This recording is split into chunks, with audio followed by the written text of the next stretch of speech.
Fingers up, fingers up. Oh, fingers up, yes.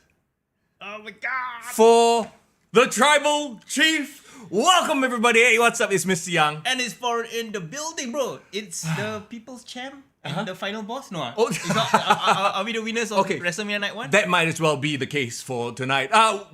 This morning. Oh my God, by the way. Good morning, everybody. Thank you so much for joining us on the special edition of Kick to the Gut. We are doing it for Night 1 and Night 2 because, bro, we can't contain the hype and the energy. We gotta immediately come here and release. What? Wait, that's Release what? Release. The Kraken? What's going on? Well, I mean, that's what happens when I go to the toilet. But anyway, Alright, okay. More like the worm. Anyway, it's good to see everybody joining us here on the podcast. Lysander, Haley, Saleh, Div, Zayden, Fadzli, Rishi. Oh, it's good to see everybody. Muhammad Daniel. Thanks, guys, for joining in. First of all, we need to set context of where we were before this. Like, okay, first of all, guys, tell us how was your WrestleMania morning? How do you guys watch it? Was it from home? Because for me, in the morning, I actually joined up with the Grapple Max peeps at Fat Burger Bros in River Valley. And with our intern Saleh, and we were watching it in a so-called bar setting. And kudos to you because you are fasting as well. So you are in the bar, other people are eating, you're sitting here watching WrestleMania. But all for the final boss, bro. All for the final boss. Oh my goodness. I know you've been busy as well in the morning, yeah? So I was live streaming on Twitch. Thank you so much for those of you who's jumped over from Twitch to YouTube as we get down to the review of WrestleMania Night 1, right? Yes. But yes, thank you for joining us. I know I was looking at the Discord. Some of you woke up even earlier. I know some people stayed up. They watched NXT Stand and Deliver. Yeah. And then they continued. They watched the pre-show. The pre-show 2 hours as well. So my question is, are you asleep right now? Are you falling asleep at the week? Because you gotta be exhausted. Yeah, Edison tired. Hey, you all think a bit more 2 hours of us. Can Okay. We always say this. Let's not go too long, but you know what will happen lah. Yes. Oh, yes, Foreign made his Twitch debut. I remember I just come in from the side with my bag. Hey, what's going on? Yeah, he literally made. Did you watch the rest of that main event in the Grab? In the Grab, yeah. You're watching on your handphone, huh? Watching on the handphone and on the way in the morning. So like the show started at 7, right? Yes. But officially the watch party for the Grapple Max started at 8. Oh. So I think they opened a bit earlier, like 7:30. I see. So I was like watching it from I haven't slept since sahur, bro. Since my morning breakfast. Oh wow. Yeah, but I respect Saleh even more because Saleh didn't sleep at all. Man, no, a lot of you. Zarifi also says he watched event. NXT Stand and Deliver. Wow, hey, salute. Please go and get some rest after we're done with the podcast, okay? You can get some rest because tomorrow there's still night 2. Yeah, bro. Muhammad Daniel fall asleep at gym versus TV. We'll talk about everything. We'll talk about all the matches. There's a Liverpool versus Man U tonight also. Hey guys, take leave lah tomorrow. Take leave, guys. You mean MC. You mispronounced MC, bro. No. I literally took leave. And do you as well? Yeah, of course. You have to I mean, it's WrestleMania. It's like, as a wrestling fan, this is the one time of the year where you are like, this is the moment. Yes, right? correct. This is, if there's any time of the year to open up your, WWE fandom or wrestling fandom, proud, right? Stand loud and proud. Stand and deliver. Your WWE fandom. Tonight is the night, or today is the day. And this year, and we've talked about this before, the lead up, the hype. Yes, you mentioned it. I had people also messaging me, friends who used to watch, stopped watching. All the Labs fans are back because of The Rock, but not just The Rock, because the media and everyone is talking about wrestling. Wrestling is cool. Yeah. We are on the precipice of the new Attitude Era. Yeah, there is definitely a new era, and I think WWE has done up their social media game super well, their sponsorship game super well. Literally every single match today was sponsored by something. It was damn weird. So, okay, there was one sponsor called Dude Wipes. So I'm like, halfway during a match, I'm like, why is there the word dude on the freaking ring apron? Yeah, but if it was WWE's intention to get us to Google it, me and Saleh did, and we found out. Do you know what it is or not? It's a dude wipe. It's a wet wipe lah. You wipe lah after you pangsa, you wipe lah. I think got aloe vera, vitamin E for your bum. You know what's the best part? I think there was one screenshot on our Discord saying like, this match is perfect creative humor. There's some corporate synergy. Yeah. Because the father used Sting face. Yeah. The kids use a match sponsored by Wet Wipes company. So yeah, it's perfect. Wingstop also sponsor. Dude, they like Wingstop sponsoring 3 black women a bit. Hey, don't like it. They have nothing to do with anything. Nothing to do with anything. Not like the pizza Domino's with pizza cutter. No. See, we've entered the Endeavor era. Actually, if you think about it, this is more like the Endeavor era where Endeavor, obviously, with their links to the UFC, they're selling apron space. They're selling turnbuckle space. Yeah, but that's the way you make money, right? Yeah. Like, you should take every single opportunity to make money. And if they are stars sell brands, brands make money from stars. So, I mean, it's a synergy there. I have a question for you, bro. Yep. Prime Energy announced their new, spokesperson or their new athlete. A new ambassador. Ambassador. Right? Cody Rhodes. Yeah. I have to ask you, what does the Cody Rhodes Prime taste like? Does it taste like adrenaline in your soul? In your soul? something. Cody Rhodes. Is that what it tastes like? Shout out to the watch party just now because you were all singing the song when it came out. Oh, is it? And everyone was like, adrenaline in my soul. Something, Cody Rhodes. Oh my god. That was hilarious. So, we have learned, right, from WWE, right? Sponsorship is king.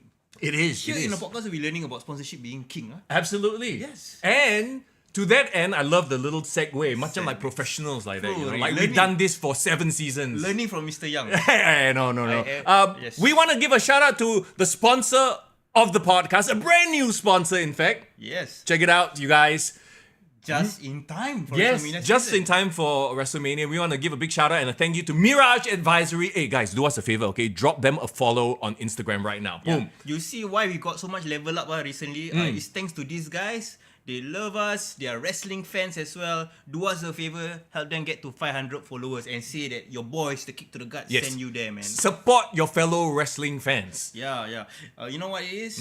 They are the best there is, the best there was, and the best they ever will be. That's right. Yeah. I love the reference, by I the love way. it as well. Yeah. So going forward, for the rest of season 7, they are going to be our sponsors and they're going to be taking care of us here so that you guys can just enjoy us talking wrestling. Exactly. And do us a favor, take care of them for us, okay? Drop them a follow on Instagram. All right. There you go. The page is right there. Mirage Advisory, okay? All right, let's go. In the meantime, though, all right, let's get back to the craziness that has been the past couple of days. Actually, before we get to that, talking about craziness, very quickly I want to mention, we ran a contest on our Instagram and TikTok, right? For WWE 2K24. Yes, we did. At the end of the podcast today, we will reveal the winners. We will do a little Wheel of Fortune type thing. Wheel of Fortune. So, so I know, there's a lot of people from the Discord and Patreon, people who know us for a long time. There's also people who have never, engaged with our content and also sharing their suggestions and comments as well. It was very tough to decide. So we're gonna leave it to fate, right? Yes, leave it to the RNG gods, as we like to say. Yes. So yes, 2 copies of the game. But here's the thing: we actually have 1 more copy of the game. One more match. And this one. It's not a prediction, it's a spoiler, but you saw the video that I did, right? Yes. There's a certain package that was involved in the video, right? Mr. Young, your package, my package is quite big. Oh, wow. I have a big package, and not just big, but inside a lot of things. Okay, afterward, maybe we can do a little, re-unboxing. Okay. But, hint, tomorrow's post-WrestleMania podcast, you could win the box and the game. Ooh. Okay, so let's just be clear. For today's contest, the Instagram and TikTok giveaway, you will win a digital copy of the game. Yes, correct. Okay. But for tomorrow, you will win a digital copy of the game plus the box. Okay, this is not so subtle already. Not so subtle. It's literally that. Yeah, so join us tomorrow. Here's the other thing that I want to say before we fully announce it. Our Patreon link is in the description. Hint, hint, wing, wing. If you're a Patreon member already, higher chance. Yeah. Not just higher chance, the chance, bro. The chance. It is what it is. But we'll announce all that at the end of the stream when we give away the first 2 codes, okay? Yeah, so consider joining us on Patreon, and if you guys haven't joined us on Discord, that was where it was popping. We were talking about it the whole morning, and tomorrow we'll go all over again. Yes. So come join in the community. That's the best way to enjoy wrestling. It's with your friends. It's we all react together, having a great time. Yeah. You know, some of your friends say, hey, don't spoil for me. I haven't watched it. Never mind, you come to our Discord. We will spoil you all the way, bro. Minute to minute. Yeah, we can watch together, you know, because we get it. Sometimes other people, their fandom can't match your fandom. Yes. So you have to come and hang out with the people who we match your fandom. Yes. Our mandem has... Our mandem? Our mandem has been fetched. What? Shout out to our partners as well for allowing us the opportunity to do this early in the morning.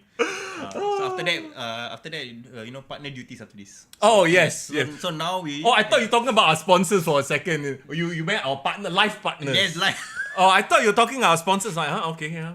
All the partners in our lives. Yeah, all the partners. We love our partners. By the way, shout out once again to the sponsor of the podcast. Give them a one. Give them the one. They are the ones. Give Mirage one follow. Advisory. Let's check them out on Instagram. Drop them a follow. Okay, come. Okay. Let's talk about the lead up to WrestleMania. Yes. As we sort of like calm down, I guess, from the high of WrestleMania. Let's talk about the stuff that came before. And WWE straight up blanketed all of media. Not just social media. Everything is all about WrestleMania this weekend. Wait, literally? Literally.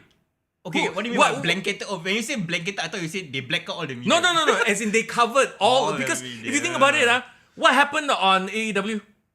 Can you tell me? 'Cause I follow them on social media. Even though I don't watch it, I follow them on social. I haven't paid any attention because it's been all about WrestleMania. You know what? Something funny on Twitter. I think Dusty Rhodes say something like "fuck The Rock" on Twitter, and then on the reply, right?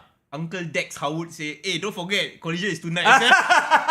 Oh, Dustin is in the brother of Cody. Dustin Rhodes. Yeah. So, you know, shout out. You know, I'll definitely check it out because I'm a wrestling fan. But it's all about WrestleMania this weekend. I mean, how could it not be? It's a Super Bowl. It's the World Cup. And the best part is, the only mentions that AEW got was from CM Punk on Ariel Hawani's MMA Hour. Fascinating interview, by the way. If you haven't caught it, we absolutely recommend you go and check out CM Punk on Ariel Hawani. Yeah. I've said this before. Shall we start with that? We can. I mean, we can do chronological order. Yeah, for sure. Because I wasn't watching WWE during CM Punk's heyday. I've said this before, right? Correct.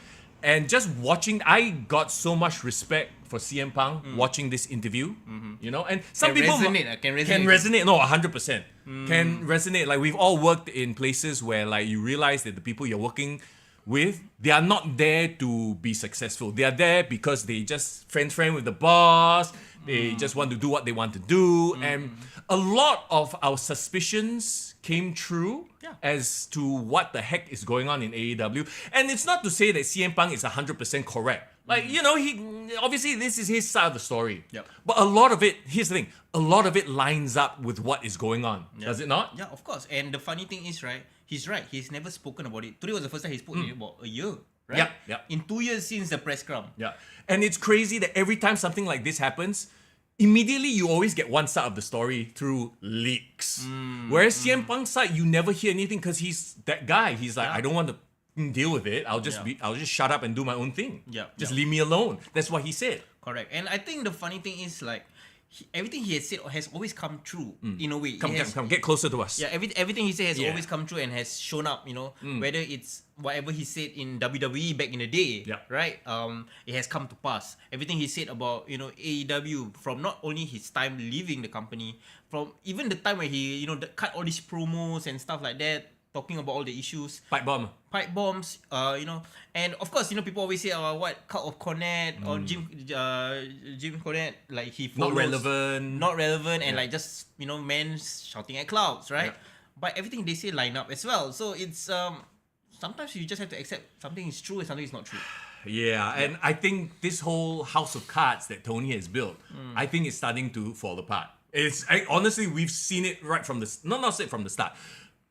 Quite early on already. Yeah. But now it's truly falling apart because CM Punk finally went out there and just said it all. Yeah. Do you think it's a case of Paul, Triple H, Levesque saying, you know what, just do what you want to do. We trust that you know what to say and how to promote the business. Yeah, he has openly said it. I think he's openly said that, you know, they're giving more trust, more freedom to the top stars. They're letting them tell the stories in their own way, their character's way. Yeah. But still within the guidelines of the story, right? It's kind of crazy, right? You think of their relationship, Triple H and CM Punk, and how it was, at best, like, okay lah, you know, like, kind of like cold. Yeah. But now you can tell that Triple H trusts CM Punk to do what's best for business. They understand they've matured, they've grown up. Yes, correct. And I think when you're mature and you're grown up, right, you see the big picture. Yeah. Even the way CM Punk talks about, that interview or whatever his issues with, right? He's saying it with like a booker's mindset. Yes. Like, talking about drawing money, getting the house, getting people butts in seats. All those things really still is relevant in wrestling. Like, I am a true believer of, I'm a wrestling fan saying this, storytelling trumps wrestling all the time. 100%. And I think a lot of it was laid to bear at WrestleMania, which we will talk about in a bit. What was your favorite takeaway from that CM Punk interview? Oh wow, there was so many. There was so many, but I think the best part was I just choked him a little bit. I just choked him a little bit. I choked him a little bit. So I don't know where the fearing for his life came through lah, but it has become the stuff of memes. Yeah. To be honest, I really feel that whatever CM was saying is the truth. He just got into like a fist fight. Not even a fist fight. Probably tried to grapple him. Yeah. Like how LA Knight tried to hug AJ Styles at the press con. Yeah. No, but that one was work lah. Yeah, no, but probably that's what he did. And then Samoa Joe literally was just there and said, guys, stop. Yeah. It's just that, so I don't know where the fearing for your life come in, man. This is Tony Khan. I mean, do we have to go there? He might shut the stream down, we never know. But it's just Tony Khan not being a wrestler, not being a person who works in the industry, reacting to things that are playing out in front of him. I don't want to say sheltered, but if the term fits. You know what? Is he a single child? I don't know. Oh, you are a single child. I am a single child. Okay. I tell you how it's like to grow up with brothers. Brother, every day you either fist fight, you curse each other. Choke a little bit. Choke a bit. I tell you, this weekend also I choke a bit my brother. This is like normal, it's like a Saturday. Okay. It's like choke a bit, then go continue fasting. That kind of thing. So it's normal. So I don't know, maybe for him it's perspective, right? Yeah. Like some people they have issues with each other, they settle it, they rough up each other, backstage. And then they deal with it. Yeah. No, but what CM Punk said about how they didn't Tony Khan did not talk to his top star for however many months. Yeah, what's up with that? He's scared of confrontation. I think he's just one of those guys that's scared of confrontation. So he just, takes a complete. He's a terrible leader. He's the exact opposite of what Triple H is right now. Yeah. I would love one of the AEW wrestlers to just confront Tony Khan just one time. Yeah. Just like choke him.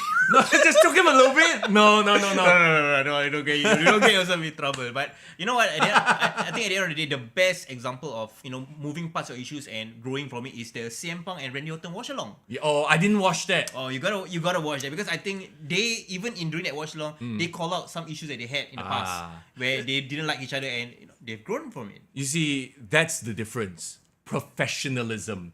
They had issues, but they could make money working with each other, so they were professional about it. Yeah, correct. It's so many. Here's a classic example: HBK and Bret Hart. Didn't Bret Hart go backstage and punch? No, he HBK pulled the hair. Yeah, pulled his hair out. They got into a tussle, right? No, he punched Vince. That's right. Yeah. No, but punched Vince as well, literally, the two top stars back in the day, they had a fight backstage. Correct. They were like, we don't like each other, but let's go out there and freaking make money. They were professionals. Yeah. And Hangman Page is not professional. The Young Bucks not professional. I tell you, if we both got beef, I hate you hate me, right? Yeah. But somebody come to us, you guys work together, I give you guys $1 million. Fuck, they work together, bro. I don't care. I'm kumbaya. Hello. Yeah. In my head, F this guy. But we still work together, what? Correct. So, you know why the elite can get away with that? What? Because Tony Khan is giving them money. They don't care about. That's the biggest difference. They don't care. They are not in it to make money. They are there to do what they want to do because Tony Khan's going to pay them anyway. They can do whatever the frick they want. Yeah. And this is my favorite line. It's like, look, we are not in the same business. That line of like, I came here to draw, to get butts in seats, to sell tickets, not to have 5-star matches for some dude on the internet. For a quarter full crowd. Yeah, I came here, and if you are not in the same, if you don't think the same, then we're in different businesses. Yeah. Irvin just, I remember primary school, someone pile driver me another day on the auditorium stage. Oh my god! Hey, do not try this at home, bro. Are you okay or not? Yeah. Please tell me what primary school report. See how I got Royal Rumble and all. Dear God. But yeah, it's a very telling interview, and yes, it is CM Punk's side. But like we said, I feel like a lot of it lines up with what we've been seeing the product. And then remember we had Adam Copeland Edge go on was it Dynamite? Dynamite, yeah, and he said it. Do you want? I saw the interview on social media. I didn't watch Dynamite, but I saw the promo that he cut. Yeah. Was it a desperate attempt to try to save a bit of face? For me, it was the wrong guy to do it. Like knowing Edge, right? Like he has been in WWE for a long time, right? Yeah. And he would be aware of how WWE works. So for him to cut such a reactive promo, like one of the people on the Discord on the chat said, right? I think it shows them, in Malay, they goyang a bit. Goyang a bit, Meaning what? They shake, Oh. That means they scared already, they shudder a bit. Oh. So they have to that means they kind of call their bluff already. You get what I mean? A quick update from the press conference. Apparently, Roman just told a reporter to leave. Things got a bit tense. Ooh, Roman Reigns. He's doing his ASMR Roman things. You know why not? He see The Rock just tell everyone to F off. He also want to join. Oh yeah. He also want to join as well. Oh, there was a damn funny moment just now. During I think the spear. Huh? Was it the spear you're talking about? No, the spear. The point where The Rock told the ref, I can do whatever I effing want. And I think the censors didn't realize he was going to do that. Yeah, a bit late. They censored 5 seconds after. So I was like, no point lah, bro. This is PLE. You're on the network, it's okay. You're not on TV lah. Well, we will definitely break down the entire tag team match itself, how it went and all that. But other than that, in terms of CM Punk's promo, definitely very telling. What Adam Copeland said also very telling, because I think AEW is trying to debut or push this new tagline. They're calling themselves AEW where the best wrestle. So that's the new tag. It's where the big boys play essentially. That's when they say there's levels to this, right? I think this is what CM Punk means. If you want to focus on just pure wrestling and that's it, there's gonna be a ceiling to it. And there's nothing wrong, right? There is a space and alternative for that. But you have to accept you're gonna be number 2. You can't be a challenger brand. Yeah, because you're not gonna get casuals because of that. No, and he also brought up a point of on the indies having a 5-star match. That was the main goal. But now he's in a different business. He's in the business of selling tickets, putting butts in seats, as it were. And unfortunately, that is not AEW's business. That's not what Tony Khan is there to do. He's there to put on 5-star matches. So them not filling up their arenas and stadiums, it's quite obvious that's the reason why it's happening. Irvin says a great point. The wrestling is not the real draw. The drama is the draw. Then you have the wrestling on top of that. The wrestling is the seasoning, in my opinion. Yes. It's the medium where you tell the story. I think, look, at the end of the day, right, everything needs to go into a great product. So it's almost as if they're trying to say WWE has no wrestling, it's all drama. But that's bullshit and we know it. WWE has really strong, athletic, great talent who can tell great stories. Gunther, Sami Zayn. We'll talk about that in a bit. But they have great workers and they have the drama. Meanwhile, AEW, they have...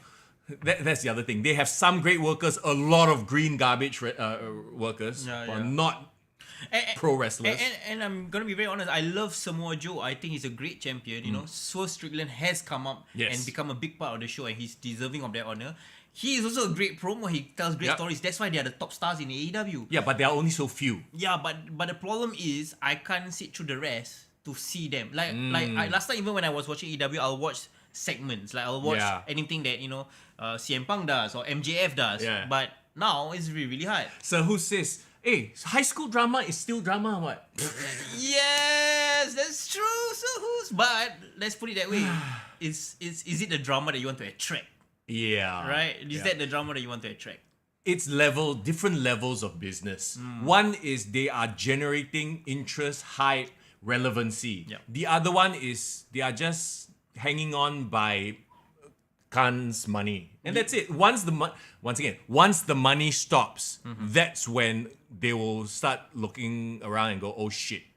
We really screwed the pooch here. Correct. Rishi says the point I was trying to make. I guess if this is AEW's route of just focusing on matches, it is fine. But then cannot complain they're not making mainstream money. But I hate that is the... not say narrative, but I hate that is the thought. Yeah. Because if you watch the product, a lot of their matches are garbage. So it's not like they are this amazing wrestling product. They are not. That's what they are trying to sell that line. I call bullshit on that line. I would argue NXT right now is a better wrestling product. Even to be really honest, I did eyeball a bit of Ring of Honor. Oh yeah, the Supercard of Honor. They had a great match with Mark Briscoe and Eddie Kingston for the title. There are gems here and there, but because of it's like spoil market, like, like because of whatever Tony Khan's behavior, it spoils the market of you being taken seriously. Look, if you are going to have a sandwich, right, and it's 2 parts bread, 1 part shit, it's still a shit sandwich. You know? Oh my god, yeah.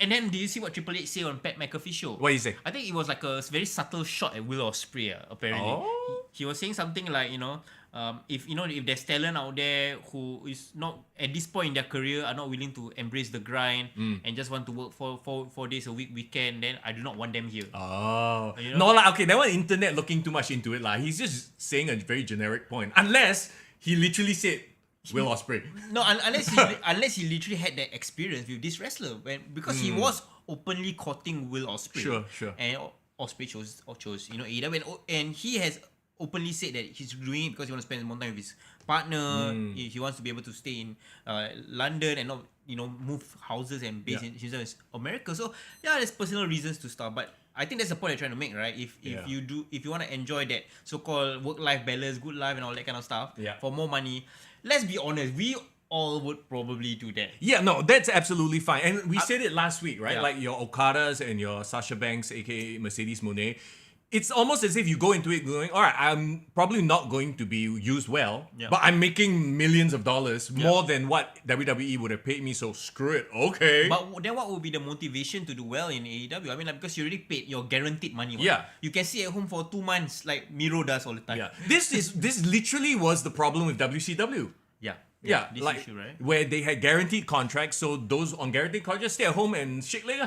Exactly, right. And the problem is the product will suffer, in my opinion, because there's no motivation. Yeah. Okay, but let's not focus too much on AEW because it's a great time for us as WWE fans. Yes, for sure. And let's talk about very quickly, the shows. So much shows happening before WrestleMania. Smackdown, Hall of Fame. Did you see? Okay, they had Smackdown was very much missable.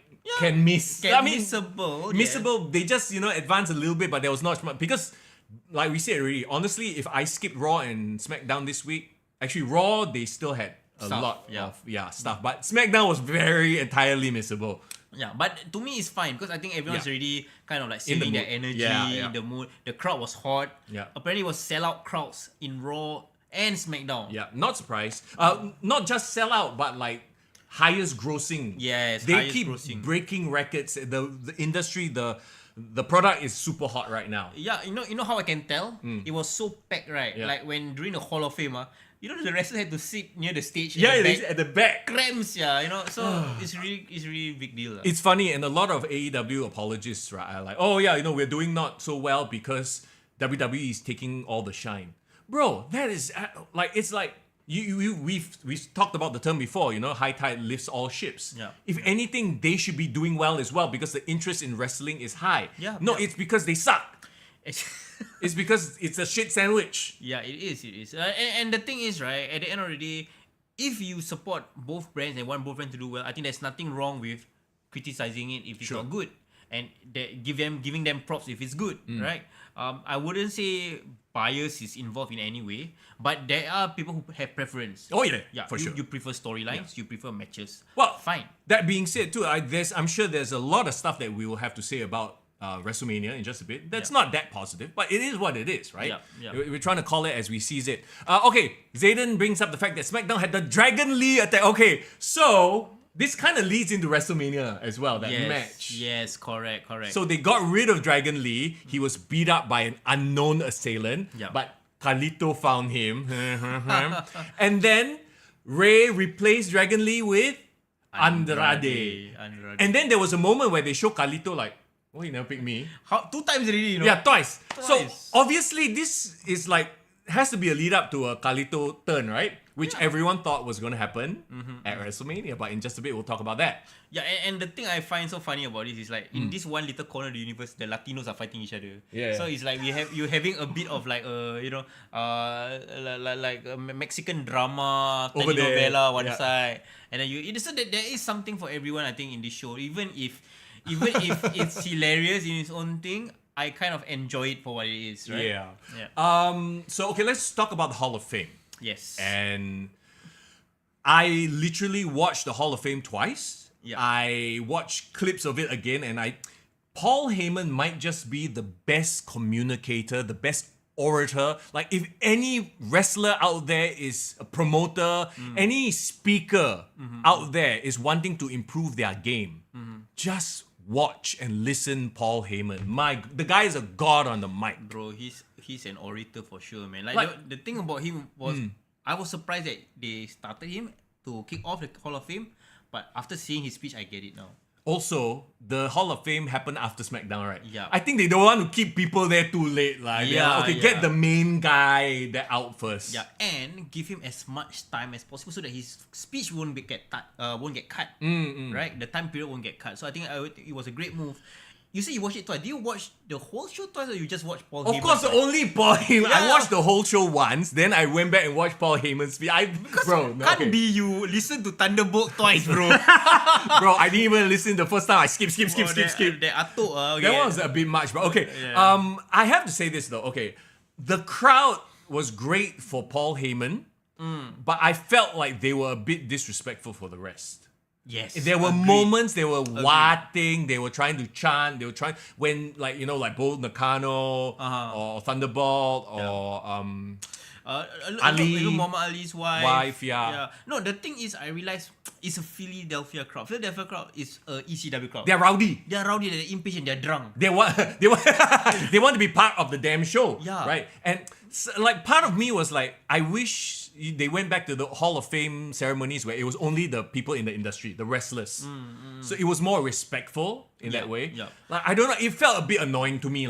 I agree. Like, okay, like Paul Heyman's speech aside, that was great. He called out a lot of his past and all that kind of stuff. But I also feel that because he was so good, nothing can match up, or even worse, even the ones that are okay, right, just look pale in comparison to the point that it comes across as very weak. Yeah, the bar was set way too high. Yeah, unfortunately. My poor thing is really Bull Nakano. Like Bull Nakano, okay, first of all, she looked amazing, like for her age. She really looked like Michelle Yeoh. Comparing her in WWE with her wild hair and crazy, she looked like a very quiet auntie. Yeah, so, looks very different. Yeah, so I love that, and the fact that she's ageless and looks great, and like I thought people would just give her the respect based on what she has achieved alone. Yeah, and to me, right, I respect the fact that she was speaking in English. No matter how broken it was, she was trying to deliver her speech in English, and maybe because it was hard to understand. They started sitting on their hands and they started getting impatient, and the crowd started talking. You can hear it was noisy. That's why I got very annoyed. I was like, hey, Bull Nakano and the rest as well, like the US Express. Yeah. The only time they kind of like woke up is when Muhammad Ali's wife gave the speech and then brought out The Rock. Because The Rock, man. And then brought out The Rock. And I have a feeling that was so-called not expected because The Rock came out from the side entrance. So that was unexpected, and I appreciate, when they had that Bray Wyatt tribute as well during the US Express. So I felt those were little moments that was good, but maybe the crowd wasn't patient enough to listen to all the others, unfortunately. That was the only sort of like, but what are you going to do? Crowds are crowds, right? There's no real thing that you can do about it. What was cool though, I don't know if you noticed, because I only realized this when they did the segment about Logan Paul and his two goons, Austin Theory and Grayson Waller. And then they ran across the street to the stadium. I didn't know that their indoor arena and their outdoor arena next to each other. It's across the street only. It's like Sports Hub and I know. indoor stadium. That's why when that happened, I was like, hey, we can host WrestleMania. Smackdown at indoor stadium, and then National Stadium do WrestleMania. Yeah, why Come not? on. Let's do it, man. No, I agree. I think it's great that they played on that. To me the WrestleMania set reveal kind of underwhelming in my opinion. Wasn't the best set. Okay, I think I understand why people think that way. Yeah. It has an over reliance on LED stuff.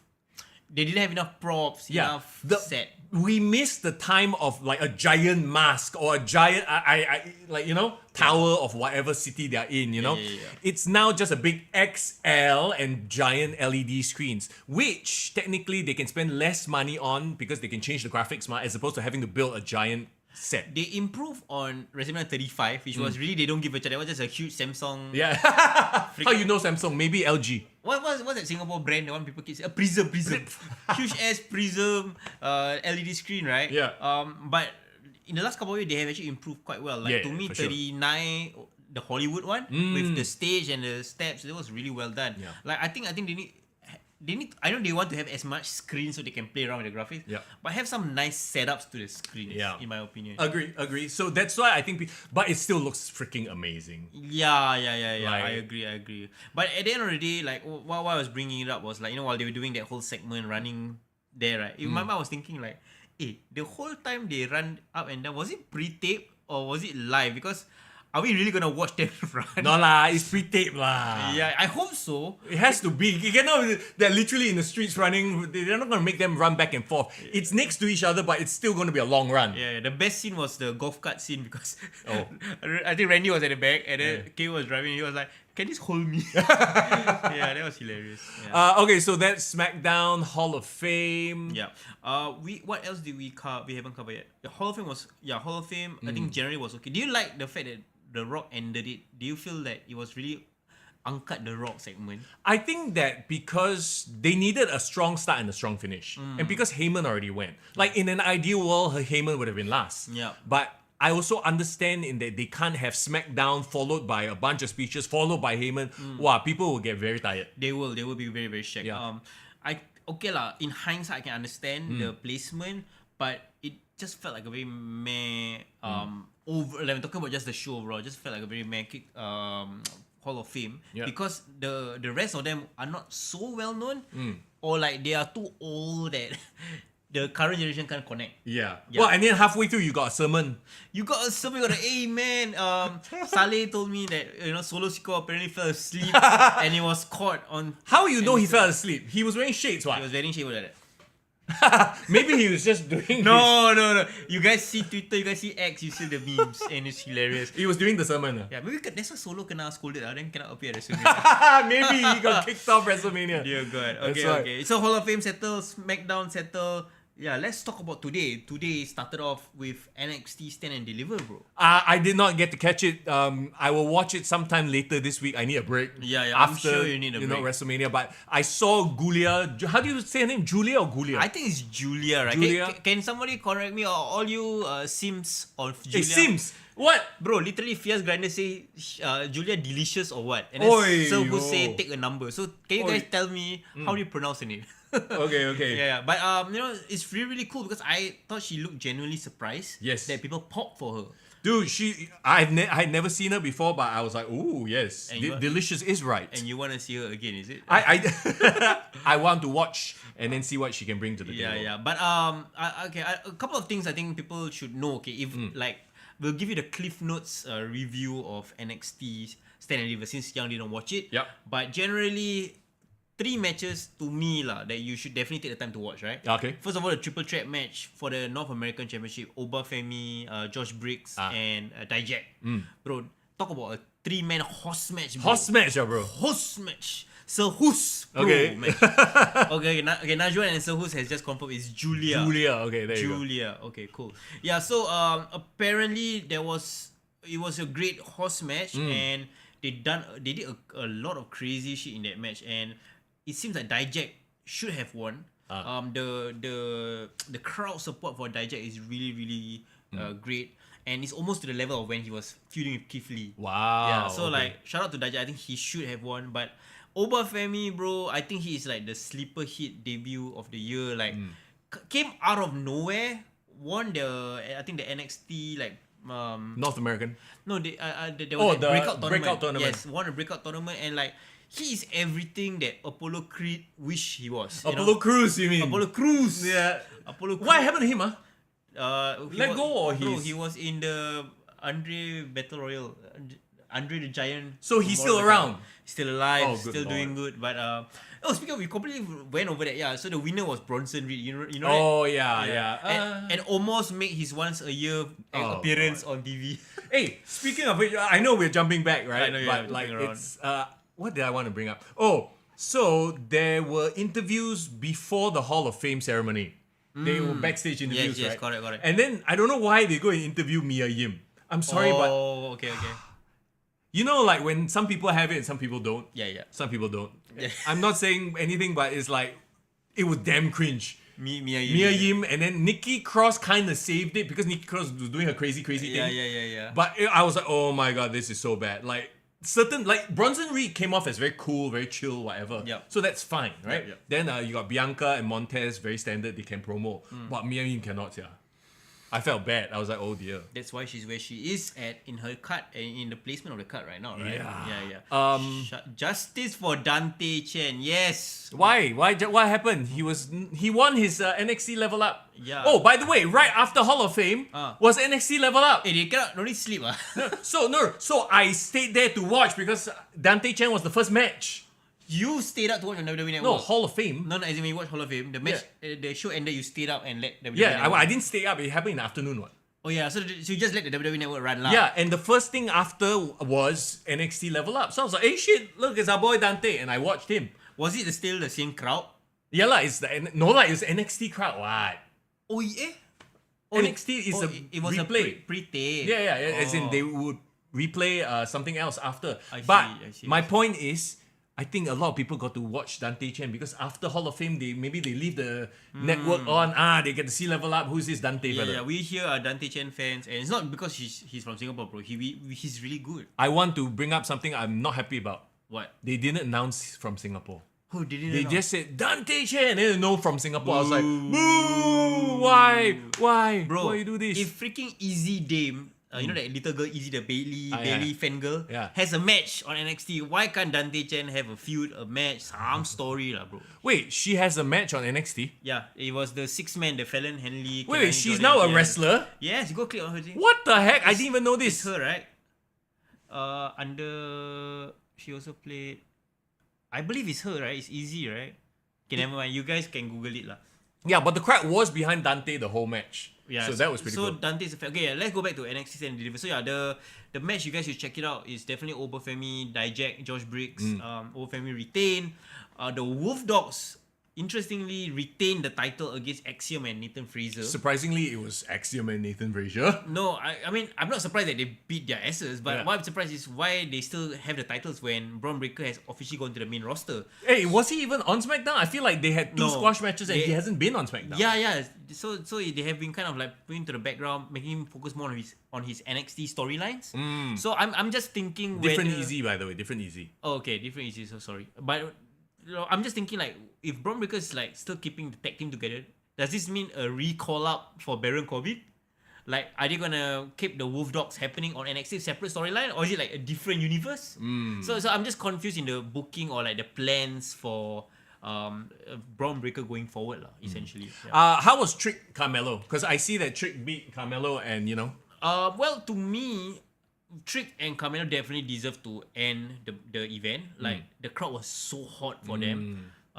Trick Williams had an amazing entrance. They did the same style that they did for Sami Zayn, the one-shot entrance from the back, coming out. That's their thing. Every show now has one like continuous shot entrance. Great way of your usage as well.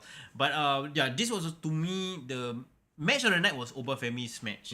But this was the second match of the night, and I think it was so fueled by the story of it. Yeah. Do you see the reference they used during the promos? Like how they the reason for their beef. Carmelo kind of explained it, the point of view of having a girlfriend.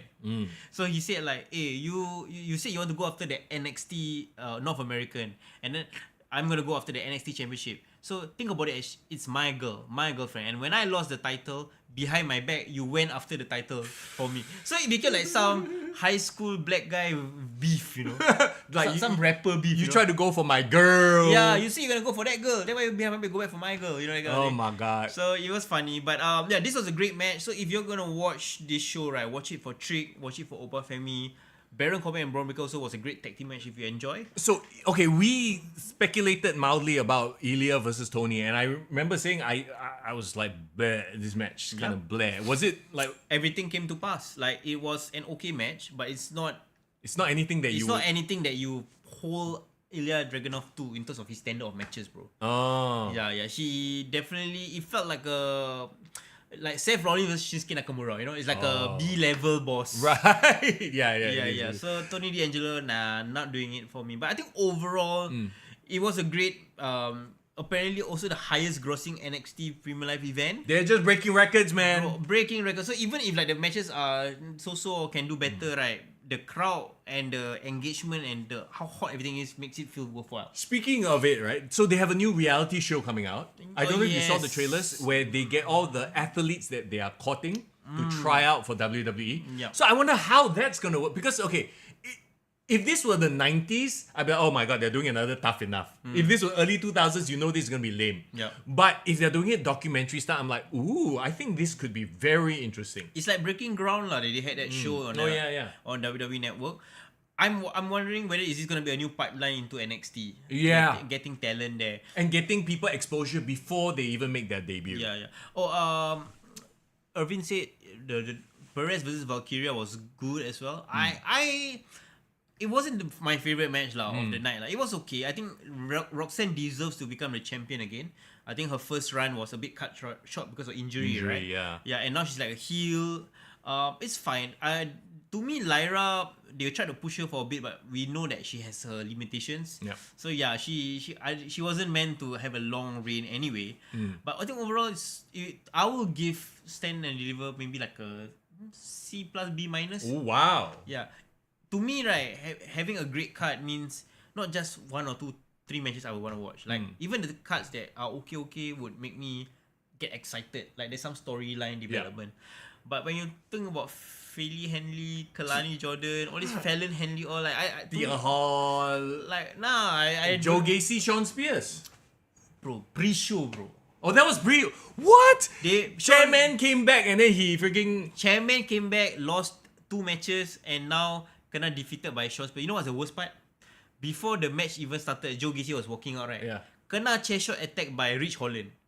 So Rich Holland already beat him up. Retire for one week. Beat Joe Gacy up before the match. And Sean Spears still lost to Joe Gacy. Hey, do they have something against Sean Spears? Ever since Shawn Michaels kicked him backstage. Do you remember the Sweet Chin music? What's his name? I just kicked. I just kicked Stan. I just kicked Stan. Yeah. Pro guy. AEW also he not on TV. I agree. At least now he on TV. On pre-show, but it's still TV, right? Yeah. I know Zarifi says that he finds Strick and Carmelo's match a bit disappointing because of the North American title match. I get what he means. Because to me, the North American title match blow everything out of the water. It set the bar too high. It was a Paul Heyman situation. It was so good and everything else felt like a bit short, you know? I just finally remember what I wanted to say just now. You talk about Dijak, right? Yeah.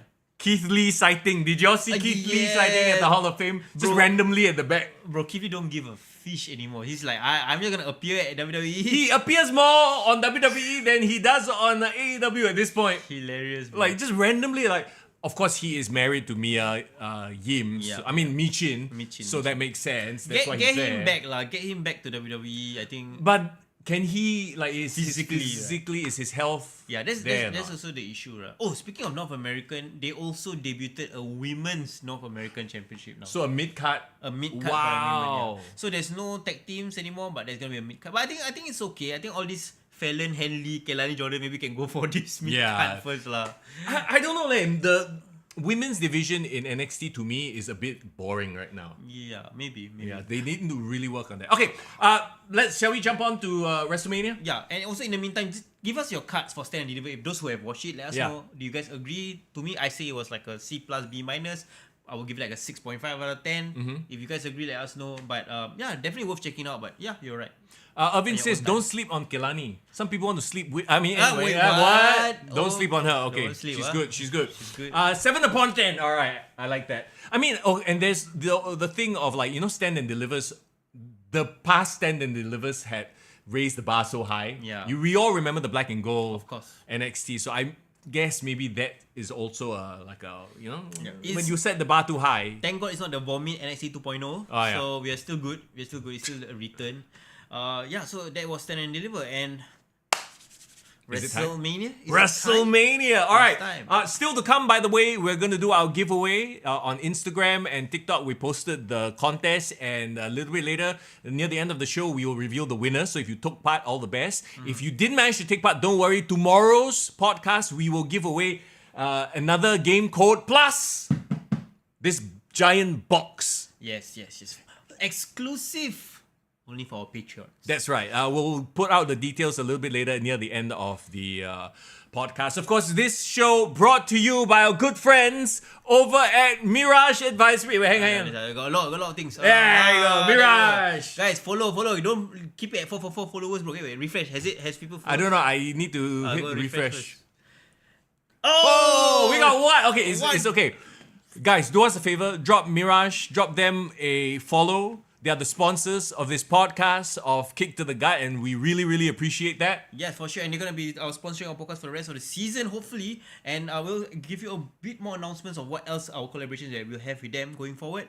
But for now, follow them and give them a thank you for us for, keeping the lights on.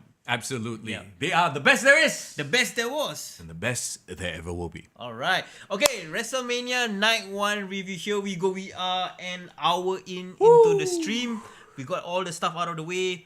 Let's talk WrestleMania Night 1. By the way, for those of you who are paying attention to the press con, right? Anything else other than the Roman Reigns stuff? Yeah. Anything happen? Let us know as well.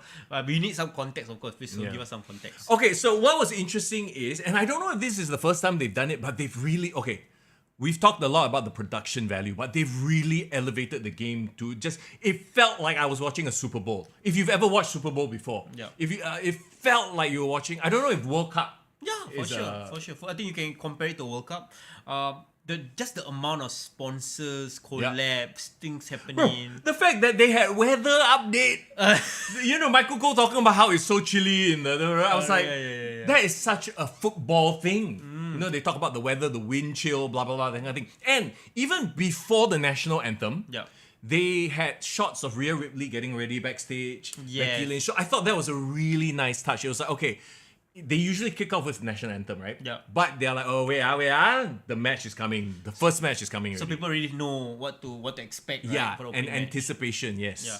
First of all, I know I missed it because I didn't watch it when it was happening live. But people were telling me the new intro for the WWE was great, like the Marvel inspired intro. Yes. I need to go back and rewatch it because I didn't pay attention because I was on stream. Wait, hang on. Rhodes' bus caught on fire. Oh yes, there was this news. Okay, so what happened before the press conference? Apparently, Cody Rhodes' tour bus caught fire, like legitimately. Oh my god! Are they gonna spin that into a storyline? I have no idea whether they will, but I'm glad to know that he's okay lah. Because it happened in the middle of the night, like 1 a.m. Oh, I hope Pharaoh wasn't in it. Yeah, I hope the fella was sleeping or what. Drew's gear got lost by UPS. Hey, what the hell's going on? Hey, chalat lah, guys. Please sort yourself out. UPS, sort yourself out. So that means what? So it reminds me of what? WrestleMania 15 when Stone Cold forgot to bring his jacket to WrestleMania and then he walked out in a t-shirt. Yeah. Oh, right. Yeah. Oh my god, wow. He only grabbed his WrestleMania boots and pics of his fam. Yes, I've heard that, Div.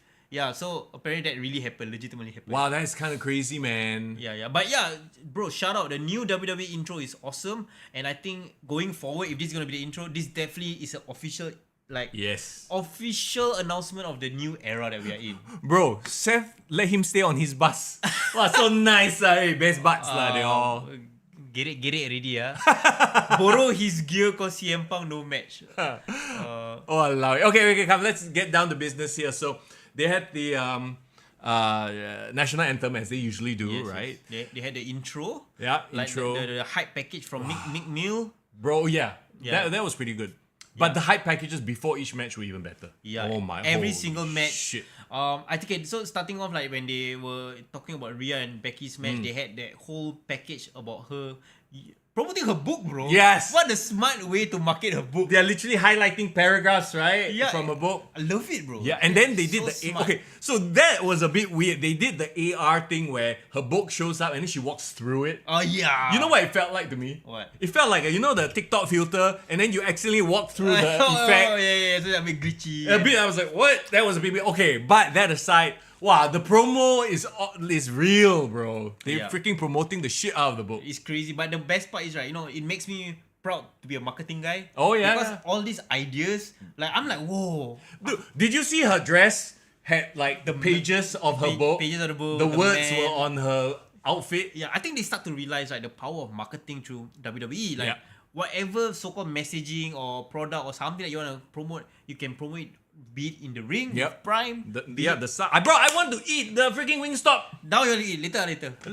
Tapau. Later at night, like Yeah, at night. after you breakfast. Hey, I want to drink Prime. You know NTUC got Prime now. Yesterday I was at NTUC Fair Price. Not like Not finals, I just No, normal. it's finals. Final, I was yeah. at finals. You must tell first. No, it was like $5 a bottle, which is quite expensive.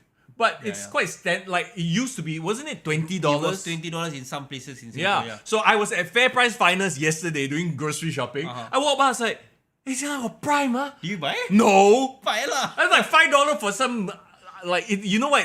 I feel like it probably tastes like, you remember vitamin water? 50 cents vitamin It's water? probably like that. Yeah. I don't need, no. Okay, I'm not okay. gonna buy into the branding. Div, you also remember I asked Div when we were in Australia for Elimination Chamber, Yeah. where can I buy Prime? I actually hunted for Prime. Is it? It's okay lah. It's like an energy drink lah. Yeah. So, Yeah. bro, I'm telling you, Fair Price Finals have. Yeah.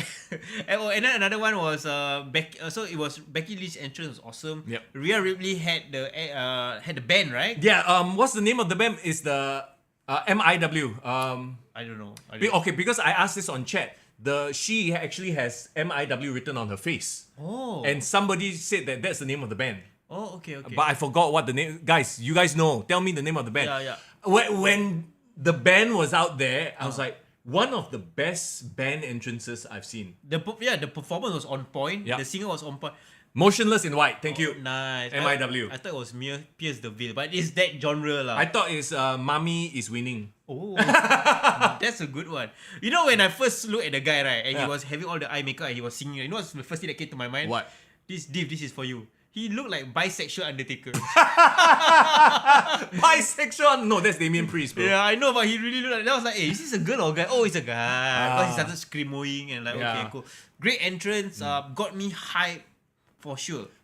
Okay, I don't know if it's just both nights thing, but they cut down the artists' performances, which I actually appreciate. Cut down meaning they just do a verse and a chorus. Yeah, they do it because they only did just the intro part. Remember last time you had the DX band play the whole bloody song, and then if if it sucked, it sucked. You had to listen to a 5-minute shit song. Right. But the artist collapse. And we'll talk about another artist collab in a bit. Oh, yeah. Oh my god. Rishi just said it. What? Best singing performance of Lil Wayne today. Bro, oh my god. Don't get me started on the Lil. We'll get to that in a bit, okay? I'm But freaking when the Motionless in White started, I was like, holy shit. And he was hitting the notes. It sounded just like the thing. Yeah. It didn't go on too long, which was great. Yeah, and they kept it Rhea looked like she was having so much fun. Yeah, I think Rhea was really proud of what, she's kicking off WrestleMania, bro. Yeah. WrestleMania 40. Just a quick diversion. She, at the Hall of Fame, was in the front row with... Like, you can tell who is Triple H's best favorite, by the way. Yeah. You look at their front row, it was Triple H, it was Stephanie. Next to them was... Cody and Brandy. Wait, my favorite Brandy quote of all time. Who told you this was open mic night, bitch? Best line of all AEW. Heifer. Did she say heifer or bitch? No, there was one part where she called her heifer. So heifer is a very, very derogatory term. Especially in biblical terms. Oh, yeah. It's your... Okay, never mind. Your harlot. Yeah. Heifer. But it's like... anyway. So it was so weird seeing Brandy sitting next to Triple H. Like, why didn't they put it so that Cody sat next to Triple H? No, but I feel it's like mind blown because it's like the AEW power couple and the WWE power couple coming together. Correct, right? Right. And then CM Punk was in that front row. You just see the front row. You know who who is Triple H's like closest top guys. And Rhea Ripley. And Rhea Ripley. Yeah. Unfortunately, Buddy Matthews not there. Buddy Matthews front row and Hall of Fame. He cannot because he's still signed to AEW. Yeah. Correct, Dave. Rhea and the band was completely in sync. It was awesome. It was an awesome intro. Rhea looked fantastic. Let's talk about the match. Yeah, let's talk about the match. Okay, but first let's give some preface. Let's give some context because Michael Cole's apparently explained that Becky Lynch was sick this whole week. Strep or something like that, right? Yeah, I think strep throat. Whether it's a strep throat, I don't know whether it's. But she said she got some high fever also as well. Yeah, I remember hearing him say strep throat, but also Rhea Ripley had her arm thing. Remember, she injured her arm. But because of what? I can't remember. It was a house show thing. Oh, house show. So. So basically, both are not 100%. Yeah, see, I don't know if that's the reason why I felt this match was a bit clunky. Flat and clunky. Yeah, because they were not at 100%. I don't want to make excuses for them, but yeah, it felt there, especially after Rhea came off Australia having an amazing main event. Irvin said respect because strep is terrible. Yeah, I can imagine. Strep throat, right? Yeah. So it's like very hard to speak, having pain. No, fever. Yeah. And all that. So body aches, I'm sure. But so it's interesting, right? Like, well, to me, in my opinion, like the reason why it didn't do so well was it suffered from the Shinsuke Nakamura AJ Styles issue. Right. Where you hyped up the match so much, but when they came together for some reason that night, it just could be one night where the chemistry is just off. Yeah. And not only that too, like you talk about their story, right? Yeah, there's a story there, but the problem now is Rhea Ripley is getting so over. Yeah. That Becky Lynch became default heel, but she didn't play into it. She played still the babyface. She still wrestled like a face. Rhea Ripley wrestled like a powerful face almost. So it became a face match, and that's what took away from it, I feel. Okay, that's a fair point. And I understand why Becky doesn't want to turn heel because she's doing promotion work. The book, she's a mother, blah, blah, blah. She's trying to play like this very valiant underdog girl, right? But to be really honest, I think Becky's time has passed. Yeah, a bit. As the main top star, like Rhea has surpassed her. Rhea is the girl now. Which is why the result was the right result. Yeah, right. It was a passing of the torch moment. It just felt like you said. The match felt flat because you kind of knew Rhea was gonna win. Yeah. She's super like at the top of her game right now. I agree with these 2 points. Rishi said, I don't know, man. Charlotte Rhea had a much more compelling story and match from last year. Agreed. But what I disagree is the bill for last year's match was terrible, but the match was great. Oh yeah, yep.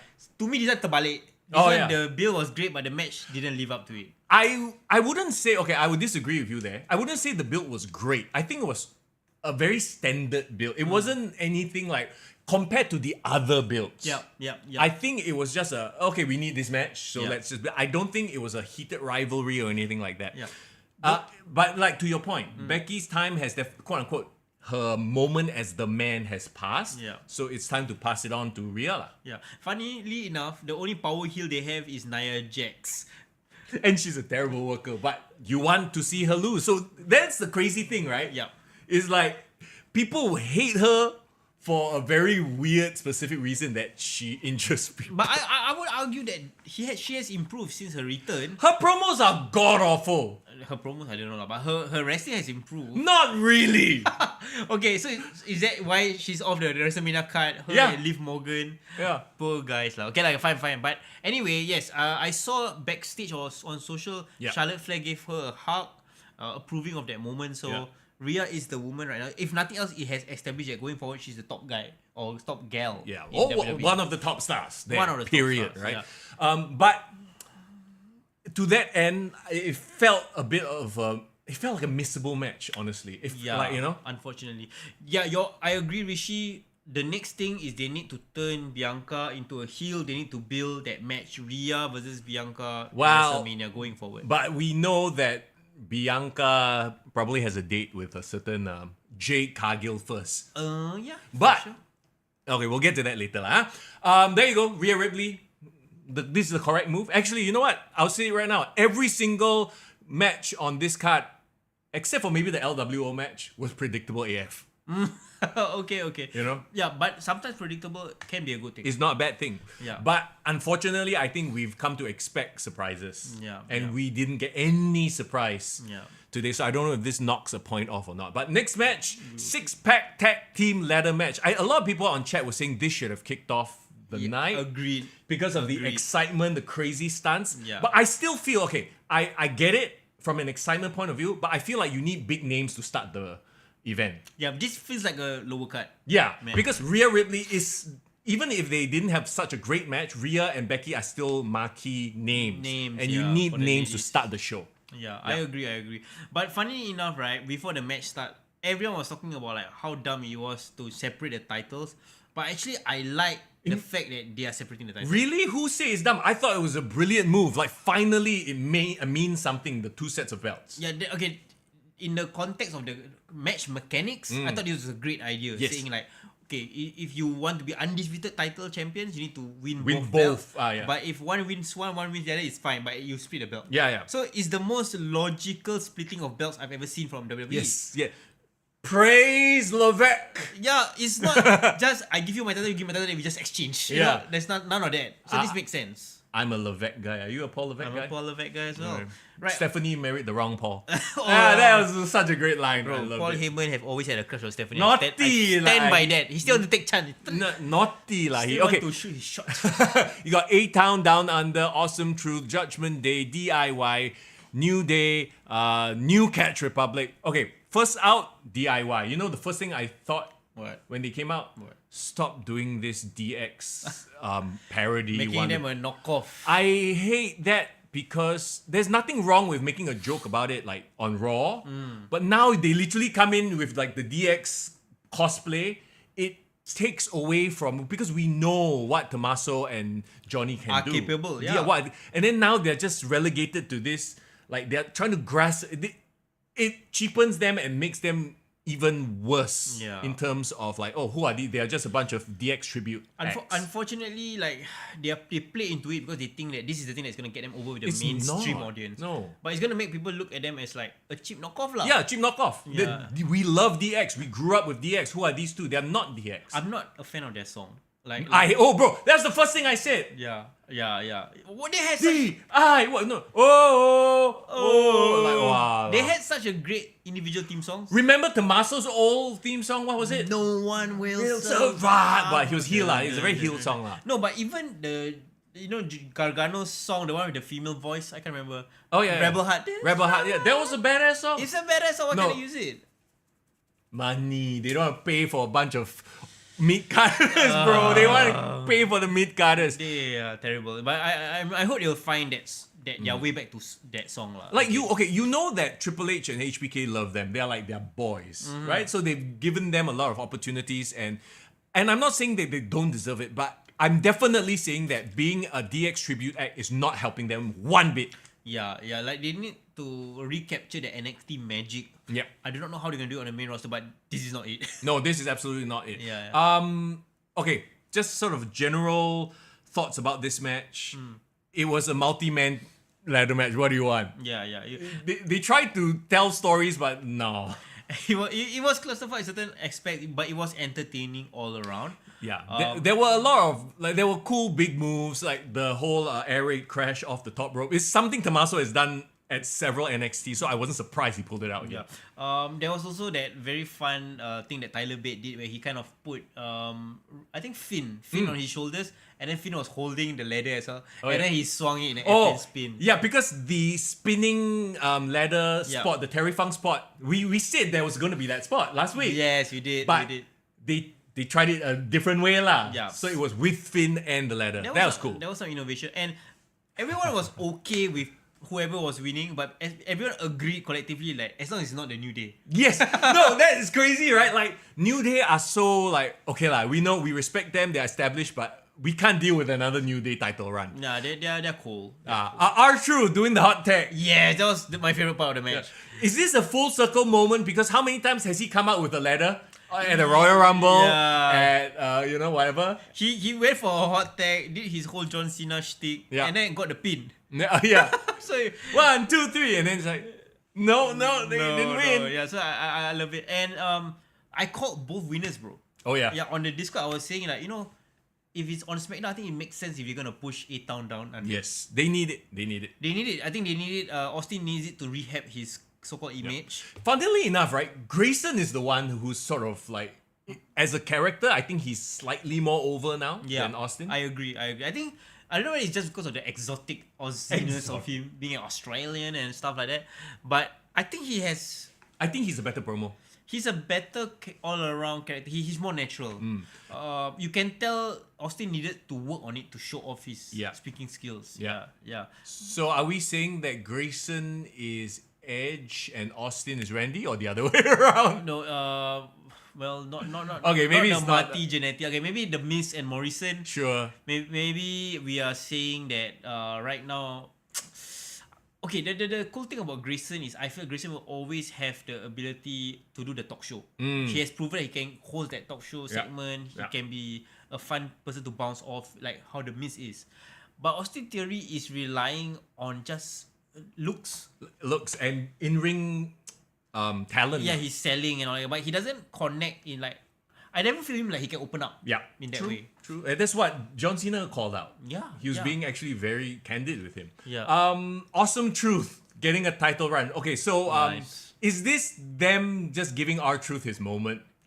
It's a great payoff to the entire Judgment Day R-Truth story lah. Yeah, it right? is. And even JD Funko got a moment. JD got a moment. He got thrown out as well. Poor fella lah. He almost missed the things. Yeah. Wow, Crazy scary guy. shit. I'm happy R-Truth got the win because it ties up the story with Judgment Day, with Priest, with his whole excommunication storyline, and also they free up. Judgment Day. I think Judgment Day now splitting up or losing the titles allows Damien to go and do his other stuff already. Okay, so that's the other question, right? Damien Priest, you have tomorrow for him to cash in, or like a lot of people have suggested, what if he goes for the tag team titles, which I still think is a horrible move. No, he should not. He will. No, he needs to go back to singles. Yeah. They have had a decent run with the title. It's been more than 6 months, I believe. So. Move on, bro. Let other people. There are enough tag teams right now in this division. So, New Catch, they were just there, lah. New Catch was the spot monkeys. They were doing the crazy spots, right? They were doing the spot. They were doing the stereo moonsaults from the ladder. Right. Yeah. Oh, okay. Then the quote unquote ending sequence, the final spot where the ladder was broken. Yeah. I don't know if you noticed this, right? One of the legs was broken. Yeah, like the thing looked like it was wobbling as F. And then Damien Priest starts to climb. And then you see the referee telling him to, no, get down. And the crowd started booing. Oh, too obvious. It was so obvious. It was that same lady ref. Do you remember that lady ref in Jessica? I can't remember. She refed Shane McMahon versus The Miz. I don't remember. I don't remember her name. The one where, what's his face? Snoop Dogg had to pivot. Oh, that was last year, okay. That was last year, yeah. So it was that same ref making things a bit too obvious. So she was literally like reaching in, pulling on Damien Priest's leg.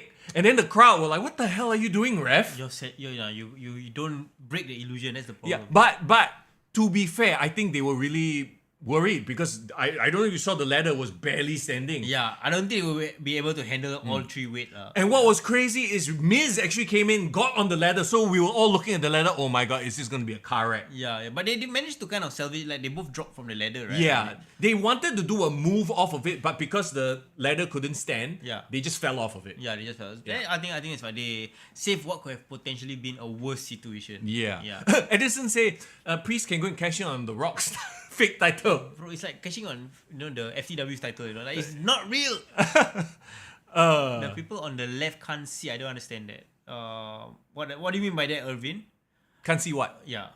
Benjamin Chan. Hey, what's up? I think it's a new guy on the on What's the up, chat. Benjamin? Nice to see you. Nice to have you join the chat. The referee telling them to change the ladder. Yeah. So that was the ending sequence where it was a bit like the crowd started booing it because she got in the way lah. The ref got in the way. I see. Well, you know what? At the end of the day, I thought it was a fairly entertaining tag team match. Yep. It wasn't gonna be like a 5-star classic, but the right winners won, in my opinion. It gave you the whole like ladder shenanigans chaos match, which unfortunately, the next match had the same vibe.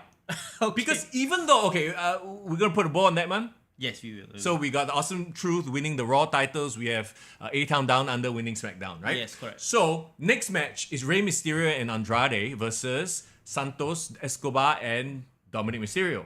It's a tag match. Yeah. But because each side got like 10,000 people with them, it felt like the same thing we just saw. Like this cluster F of people. Do you think it was a curious decision to have these two matches back to back? I think it was. I think they should have split it up a little bit more because it felt like the toilet break match. Yeah. The problem here is, so there's the whole thing of, is Carlito going to turn, right? And if he turns, is it too predictable? Yeah. Not only did we not get a turn, we got the most... I thought it was a cock ending. I really thought it was such a cock ending. Two random white guys came out in lucha masks. Oh my god. Okay, they are not random white guys. So they are Philadelphia Eagles football players, players, American football, right? Yeah. But for me, I'm like, who are they? Yeah, who are they? This is them catering to their US audience. Yeah, this one is a US audience. Yeah. I was like, who are these two random white guys? It's like when Saudi Arabia had that one random Saudi comedian or something. Like no one really understand. Funnily enough, right, bro? One of the NFL footballers is actually Travis Kelce's brother. Yes, correct. So there's another Kelsey. Right? So I wonder if this is Triple H's way of getting Taylor Swift to appear at WrestleMania one year. Yeah. He's making the connections. This is all about connections after all, right? Next year Taylor Swift will open with America the Beautiful. Bro, that would be massive. And then money for them. Then he's like, okay, hey, you have your WrestleMania moment right now. You going to tell your brother to ask his girlfriend come. Connections. That's it, bro. That's it. Yes. Yeah, sure. Shout out to SG Strike Sports. Again, Dave Meltzer was wrong about Austin Theory and Grayson Waller. We all know at this point he's just making shit up. Anyway. Yeah. I think someone new in the chat, so shout out to you. Thanks for joining us. Jason just retired, made national news. Oh, okay. Jason Kelce just retired. You're talking about the brother just retired. Yeah. So, he is a hometown hero. It makes sense. But you know what this felt like? What? It felt like, we need to include these two fellas in the card. Yeah. But we don't want to include him in any of the other matches. So we include in this one. The worst one. Doesn't it feel like, because everything else has a storyline or it wouldn't make sense. Yeah. So this was the only one that they're like, it's a stretch, but... Didn't make sense at all. No, screw it. And we'll save the Carlito turn for SmackDown. You know what? Don't even let them wear the mask. Next time, just let them wear their shirts, their eagle shirts. I expected luchas. Like, who are these? Literally, when they took off the mask, I'm like, who? Exactly. That was the worst thing to do for a reaction, Even if they do it for the heels, at least it will be like, oh, why are you attacking Rey? Yeah. But they're doing it for Rey. Yeah. Which is the other thing, right? They are helping the good guys. And I think there were more good guys in LWO anyway. Carlito, bro. Carlito is at the back there, waiting for his moment to shine, Oh my god. Poor guy. So is this the whole they are going to be like, you had a moment to pick me, you pick Dragon Lee. You had another moment to pick me, you pick Andrade. And then, you got two random football players to come and help you. Yeah, it's like that. Why you never pick me? It's like that should have been me moment, right? Oh god. I don't blame Carlito. Carlito, bro, you deserve to turn. Yeah. Go kill Rey. And at one point, right, we all have to admit, Rey is the problem. Remember what we did last year? Yeah. The last episode. It's me. Hi, I'm the problem. It's me. Literally, everybody has turned on Rey. At some point, you have to stop being the victim and go, maybe I'm the problem, Rey. Time to go and address your issues, Rey Mysterio. Oh no. Poor Rey. Okay. So that was a fun match. I like seeing Andrade back in this environment in WWE. Differalty says they got the whole village at ringside and then two white guys come in for the finish. Yeah, no, it felt like a very heavy-handed shoehorning. We need to get these celebrities in. Let's just do it here. To me, this was a bit of the biggest miss of the whole night. No! This was not the biggest miss. I'll tell you what the biggest miss is next. Okay. Talk to me about that. Because, next up, Jey Uso, Jimmy Uso. Yes. The promo package, I saw it yesterday. Yeah. And then they played it again. The promo package made me emotional. Bro. Yeah. It was so good. Telling the story of the brothers, having the brothers say like, "I'm not my brother's keeper." No, at first they say I'm my brother's keeper, and then they say their real names, and then they show footage of them like we had our prom together. We shared birthdays, graduations, everything together. Like, bro, it was. This is storytelling. This is storytelling that we want. Like, even if you do not know, if I tell you, nobody knows what's going on, right? Show them the package. Okay, now I know this is a brother, this guy's a brother. They do like each other. They grew up together, blah, blah, blah. And they summarize the whole bloodline thing as well in the package. It was storytelling 101. And give them a raise. Give those editors a raise. Absolutely, right? And then Jay coming out, the whole stadium was doing the freaking yeet thing, right? Which is crazy. I saw somebody posted like, it's just, this is the difference between good storytelling and no storytelling, because last time he used to do the same thing. Nobody was doing the freaking thing. He's done nothing new. He's just doing the same thing. He's doing something he used to do. Is now everyone's invested in him. People is on board with his story, his character, right? Yeah. You know what I'm not on board with? Lil Wayne's So, singing. Here we go. I'm a millionaire. I'm a millionaire. I don't know if you guys know this about me, right? Like mid 2000s hip hop was my shit. I loved mid 2000s hip hop, right? All the way from like a little bit before, like Dr. Dre, then 50 Cent, Eminem, the whole era. Lil Wayne. Lil Wayne was a big deal. A Milli was one of my favorite songs. Yeah, A same. Milli. I'm like, when they had him show up on Smackdown, I thought he was going to debut a new song. That's what he said, right? He's going to debut a new song. And then he comes out to a song he's done like a million times. And not only that, that's all he did. It's just a million. Then Uso! Like, huh? Bro, that's the easiest bag he's ever gotten, bro. They probably pay him like 6 figures just to appear. And then they call him the best rapper of all time. Oh yeah, no, I was in the watch party just now. Right? It was like, please welcome the best rapper. And then everyone was like, who are Kendrick Lamar, Jay-Z, Drake, Jay-Z, Nas, Lil Wayne. No, I know. Okay lah. Like, look, I love Lil Wayne, but he's not the best rapper of all time. And he had literally the easiest a million. I argue his best stuff is all features. On other people's songs. Yeah, he's that guy. He's like T-Pain. He's like, the guy that just like, he's the... What's your favorite Lil Wayne song? Like in your opinion? A million. But that song is great because it had Eminem on it. It had Kanye on it. It had Drake on it. My favorite was Bedrock. I can make your bed. Right. But it's not him singing that part.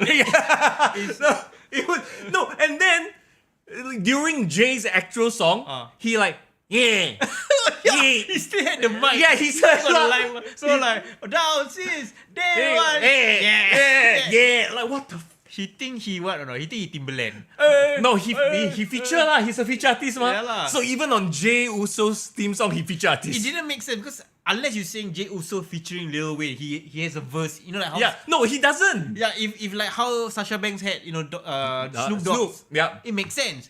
But this one didn't make sense at all. No, Jay Uso's song is literally Jay Uso. Yeah, it's just him. Now Jay Uso featuring Lil Wayne. A million. I've been down since. I'm a little down since. I'm a little. And this, once again, this is coming from an actual, like, I enjoy Lil Wayne's music. I don't understand why he literally came in and did a freaking 10-year-old song. And just the front part, he literally came in and got the bag and effed off. I'm just imagining all the red beards all like watching wrestling for the first time and seeing Lil Wayne. It's like, who the F is this guy?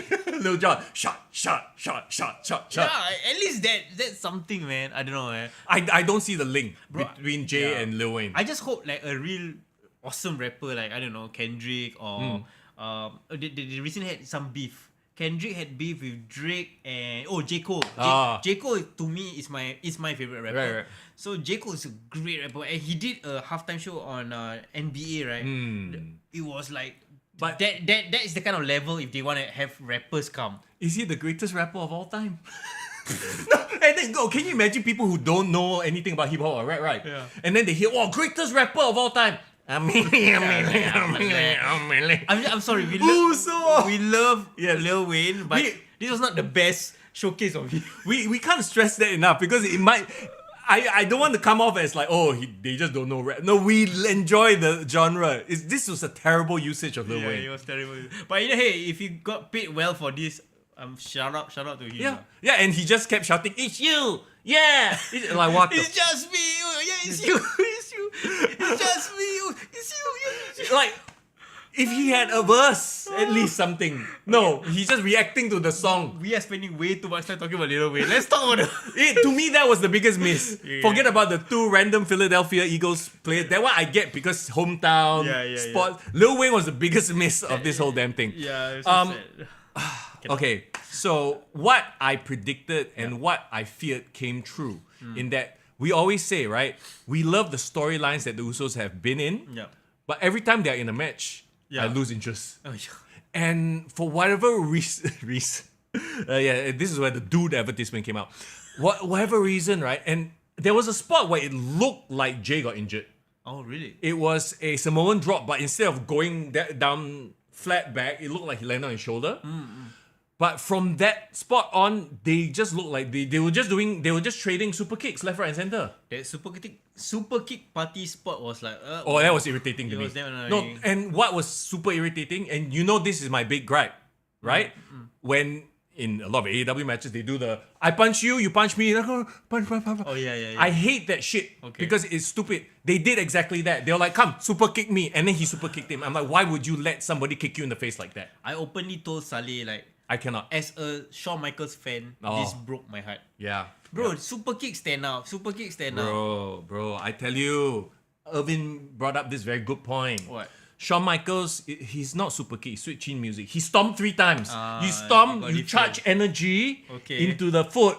That's why he knocked people out. These people, they just want super kick one time, never charge energy. Bro, different. Johnny Gargano did the same thing, by the way, during the ladder match. Just saying. Oh yeah, okay. Can we address what Benjamin just said? The dude advertisement. Yes. Bro, I first thought when I saw the logo, is that a promotion for Dune? Oh, dude, the movie Dune. The logo looked exactly the same. It did. And I was like, why got dude? And then when I saw that at the corner of the ring and play, it says dude wipes. What the fuck? What?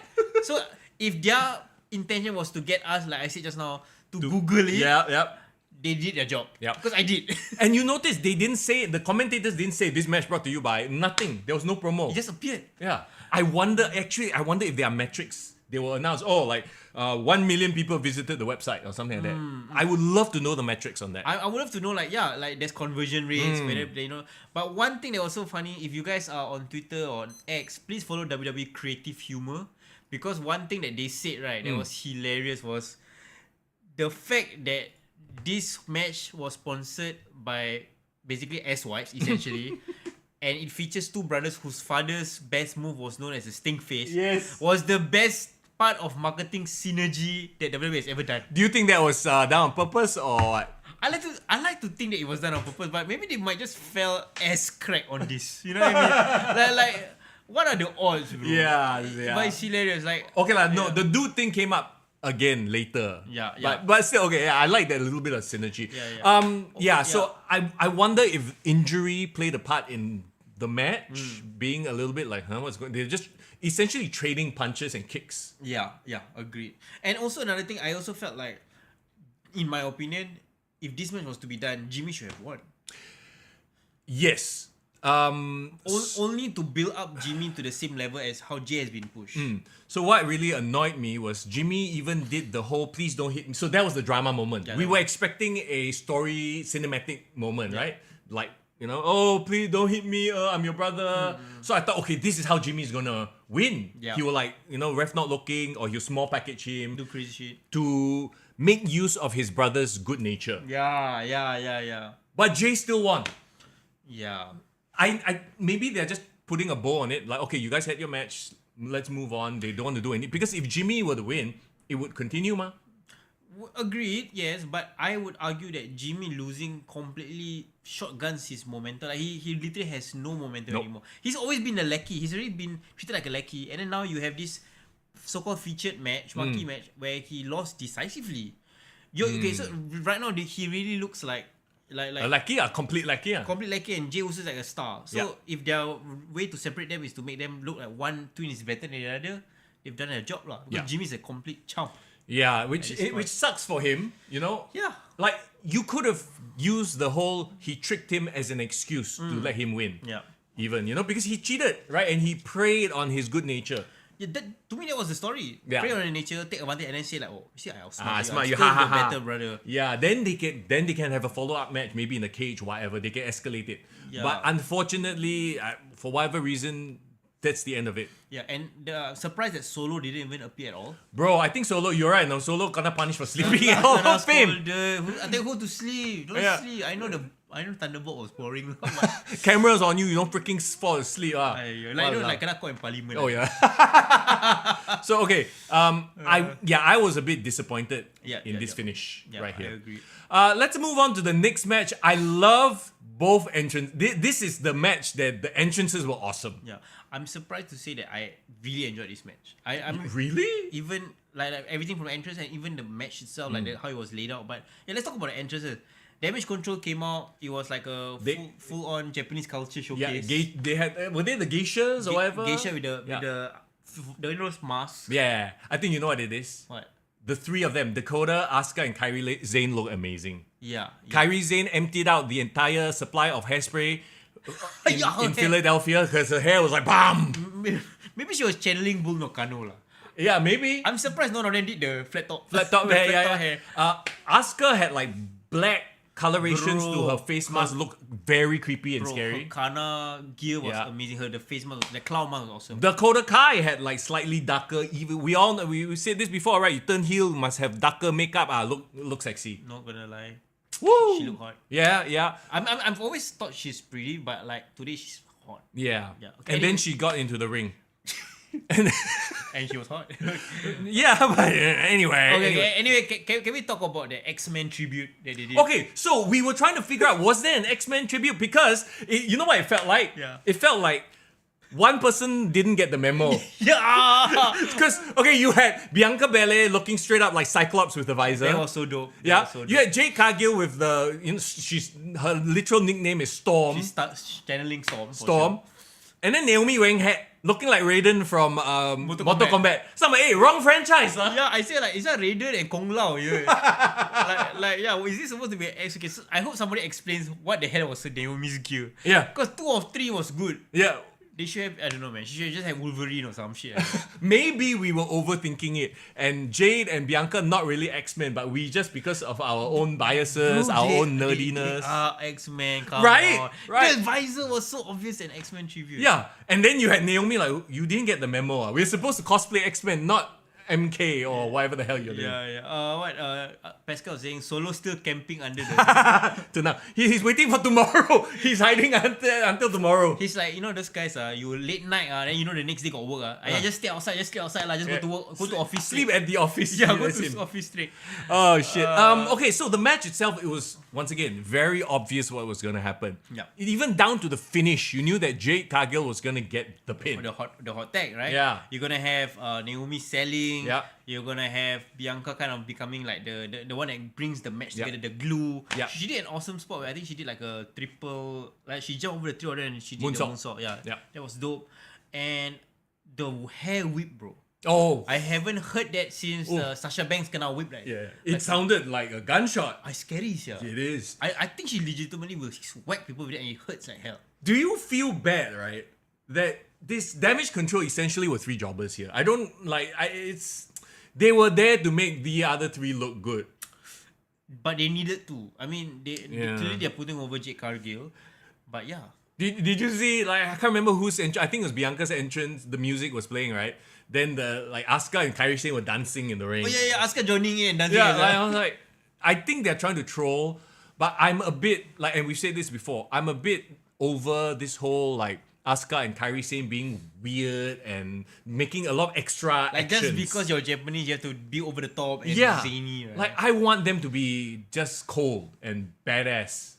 That's the thing. I thought Kairi Sane's character is that. I don't know whether she cannot influence peer pressure by she's to dance. Okay, she's a pirate princess. You can't really be cold and badass. No, but in her socials, when she turned heel, she was like that very mysterious vixen. Oh, yeah. But I am still holding out hope they will do the Can somebody on the chat tell me what was that faction's name that they were called? Black Lotus, is it Lucha Underground? Yeah, Black Lotus. That one they really dressed like they're all black MVPs in a club. That one looked really, really cool. So I hope they do that. Yeah, as opposed to being over the top. caricatures, right? Yep. Bianca looked amazing. Jade looked, what the hell? Looked just like a star. Yeah. And Naomi's Naomi lah.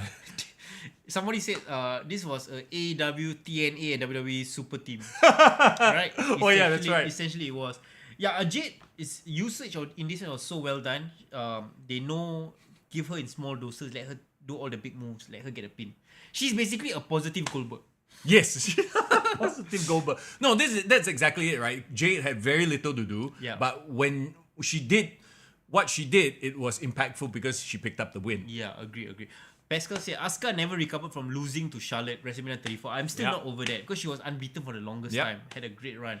I think it is what it is. They, for whatever reason, actually, I was about to say they don't know how to book foreign foreign wrestlers, but they did in NXT.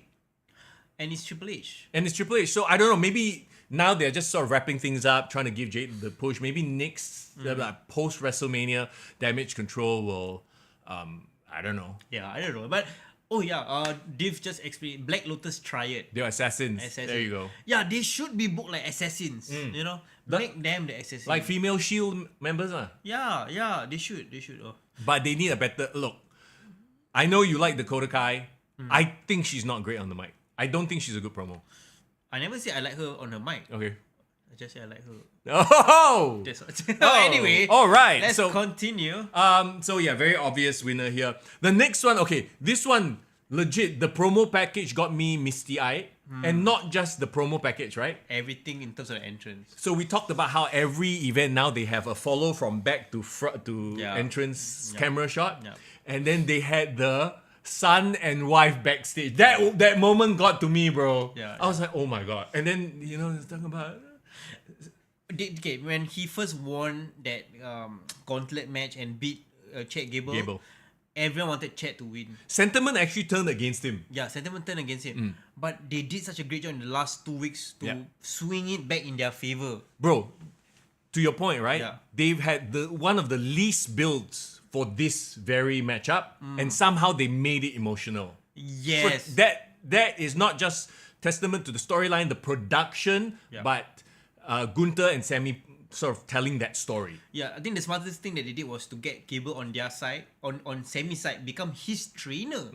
So now people who wanted Gable will understand that, okay, Gable is on Sammy's side. And remember when he walked to the ring, Gable stopped him, and then Gable said what? One favor from me, like I want to be the first one to challenge for the title. So they will build that rivalry. And then you had Sammy's like, hey, you're not going to go out with me? He's like, no. I don't. You don't need me. You never needed me. Oh my god, that was so like wow. Everyone looked so. And then, bro, the moment that got me misty-eyed, and I am convinced that that's why Kevin Owens is going to win the US title tomorrow. Is when right around the corner, Kevin Owens. Yeah. When Kevin came, I was like, it was such a unexpected but such a great surprise. Like, because we all know, and this is like a nod to the fans who know, right? And then they hug, then he fired. Bro, I legit was like. I'm like, fuck, and now I'm on. Because honestly, the whole time I was like, there's no way Gunther is winning. Losing. Yeah, he has to continue, right? Like, the build-up has been shit. But when that moment happened, I was like, okay, fine, y'all got me. Sami Zayn, come on, I'm supporting Sami Zayn. So is this the one time we can admit that, WWE has done a good job in hooking and getting people to get on board with their story they want to tell? Yes. Yeah. The story they wanted to tell. And this was in hindsight, in retrospect, right? This frees up Gunther to pursue other things, main events. Yeah, because Bash in Berlin is happening. He should be the world title contender by that point. But one thing I would say about Sammy is every time you doubt Sammy, it's really true, Yeah, it's not just in storyline but in real life. Yeah, you keep doubting he's getting cold or what. Somehow he will give this kind of performance of the night. And Chad has mentioned it already. Sammy KO, the Eddie Benoit moment. Maybe they're gonna get end of WrestleMania or the only thing with that is and then somehow it's a triple threat, right? Yeah. The only thing with that is it's not like Kevin has won a mid-card title before. He's won the main title before. Same as Sammy lah. It's like a toned down version of that. But because that worked because Benoit never won the big one. Yeah, but I would say because of how Gunther has elevated the title, Sammy winning this time around feels more special than the last 3 times when he was IC champ, right? Yeah. of course, the way the match went was exactly as we predicted. Dominating performance from Gunther at first. Actually, this was what I would disagree with you on that because it felt very competitive for the first half. It was only towards the end where Gunther started getting strong. Basically beating him down. There was that whole moment, right, where he had him down already. Then he kept going to the top rope to splash. Yeah, 3 times. Yeah. And then point at the wife I love that. And then Sammy did the whole Ultimate Warrior up. People say he got possessed on the ground. Suddenly twitchy. So the only issue I take with this match was I think Sammy got a bit too much offense right off the bat. They were too 50-50. Yeah, they should play a bit more. Yeah. He brought out a classic El Generico move, which was the twisting brainbuster on the top rope. That was, bro, everyone popped like mad for that one move. Bro. Yeah. Because half of the crowd thought it was a botch. Yep. Was it supposed to be a suplex? Why the fish? Did he lose his balance or something? Correct. But the way he hit the neck and just the whole move, it looked so devastating. It is such a dangerous move. Didn't they did it on AEW the other day. The other week. The Takeshita and Ospreay, right? Ospreay match, yeah. Yeah, but this was just the moment, the way it was placed. Yeah. Like Najwan said, brainbuster. Yeah. On the top rope. Walao. To me, that was momentum has swung. Yeah. Like it really had swung, and I say what you want, right? He only pulls it out at the big match where it matters at WrestleMania, and that's what makes something like this special. I agree. I kind of wish that he would have pinned him on that, and not also do 2 hollover kicks. Or was it? Did he do 2? He did 2, but the hollover kicks are his finishes. So I guess. I get it. Yeah. But like such a move so devastating like that should have killed him. No, that's it. If you're gonna do that, end the match. That should have been a finish. I mean, I think that should be a finisher going forward. Yeah, like one of his finishers. Irvin explains why Zayn was so competitive because he trained with Dante Chen, so he level up. Level up. Get it? Level up, bro. Give me a high five. Yes. Okay. You know what? I think Dante Chen, give him some kopi. Teh tarik or ice teh tarik. Level his game up. Give him a bit of that coffee boost, bro. Energy, the power. Give him a few extra finisher icons. Yeah, but surprisingly, actually not surprisingly, but to me this was my match of the night. Ooh, I actually agree with you on this. I really I was bought in right from the start. Yeah. And it's crazy to say because in terms of the history of this match, it's much shorter than a lot of the things here. Yeah. To me, it was the best. If I had to do star ratings, right? This was the best match of the night. Not just from an in-ring perspective, a story being told perspective. Yes. Classic babyface was a classic heel perspective, and an unexpected win. Yeah. I agree. Because when the match ranked, like no way Gunther is gonna lose. Everyone was like, yeah, I hope Sammy wins, but we all also kind of believe the story that was being told that Gunther, Gable all said, nah, you couldn't do it, you can't do it. Yeah. So the fact that they swerved us in a way, got us on board with Sammy winning. To be honest, some people are unhappy online that Gunther lost, but the story was told that was so good, and I think Sammy deserves this moment. Yeah. Sure. And once again, this frees up Gunther for other things in the future. Yeah. Like you said, Bash at Berlin and whatnot. Yeah. Najwan said, quite interesting to see who will be champ, Gunther or Drew, because there's both Bash in Berlin and Clash at the Castle. Oh, yeah. They can both be champ. Div said, fun! Move a bit closer, you're a bit softer. Yeah, I said you. So, I shall project my voice a bit more, guys. Let me know if it's too soft. Okay, come. We are at the main event. We are at the main event, guys. Okay, to be honest, by the time the main event happened, right, I was a bit like, no surprises so far. Like, did you guys feel any... I know that WrestleMania has raised the bar in terms of surprises, right? Did it feel like a bit of like nothing big happened? Even though a lot of shit happened. Okay, if I want to compare it to last year's WrestleMania, Night 1, right, it was like one of the best cards, best performances. Like Night 1 was really great. It set the bar for Night 2, which unfortunately Night 2 didn't live up in my opinion. So maybe this year is Tombale. This year maybe this was like, this is okay. But maybe Night 2 is going to deliver next. Div Royalty brought something up as well that we forgot to bring up. The fact that Giovanni, Vinci and... what's the other fella's name? Ludwig Kaiser. They were not involved in the match. It was a straight one-on-one wrestling match. I appreciated that as well. Anyway, sorry. Yeah, no, I agree, and that also can play into the dynamics of Imperium, right? What's gonna happen next? They are tag teams. They have a new tag team champion recently. Yep. I tell you, they have enough depth in the tag team division where they can build up the two of them as well. True. Yeah. True. So okay, on to the main event then. On to the main event. And I think maybe the gravitas and the hype of the main event was enough. Yeah. Or they thought it was going to be enough to carry this whole thing, right? Yeah. So Cody Rhodes opens the show. Yep. I was like, okay, it's a standard Cody Rhodes nothing crazy in terms of the performance. Maybe for next week. I mean, next week, tomorrow. Yeah, I think they're saving even the pyro budget. They're saving for tomorrow. So okay, yeah, he got 2 pyro pops, so not bad, right? Yeah, okay. Yeah, and then you got Seth freaking Rollins with a giant freaking flower thing and wearing a gown with a train. Two things during these 2 entrances. When Cody first came out the elevator, the Cody-vator, right? Yeah. I remember someone in the crowd saying, "Hey, actually quite handsome." What? Because I don't know, he was very like blushy, or he looked very well made up. Okay, maybe Brandy has been working on him. Blush, put away blush, and then because this ain't open mic night, bitch. Heifer. And then when Seth came out, right, then the next thing is like, what the hell is he wearing? It become like, like Oscar Awards, where we are commenting on the fashion. Yeah. And then all the people on the Discord were saying like, what?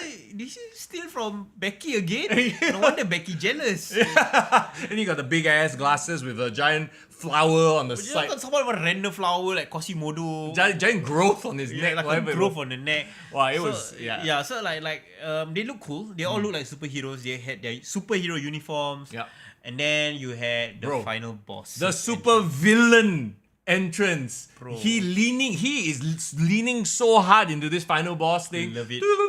And then, did you see that? It's very interesting. It said, what? Final boss version 10.0?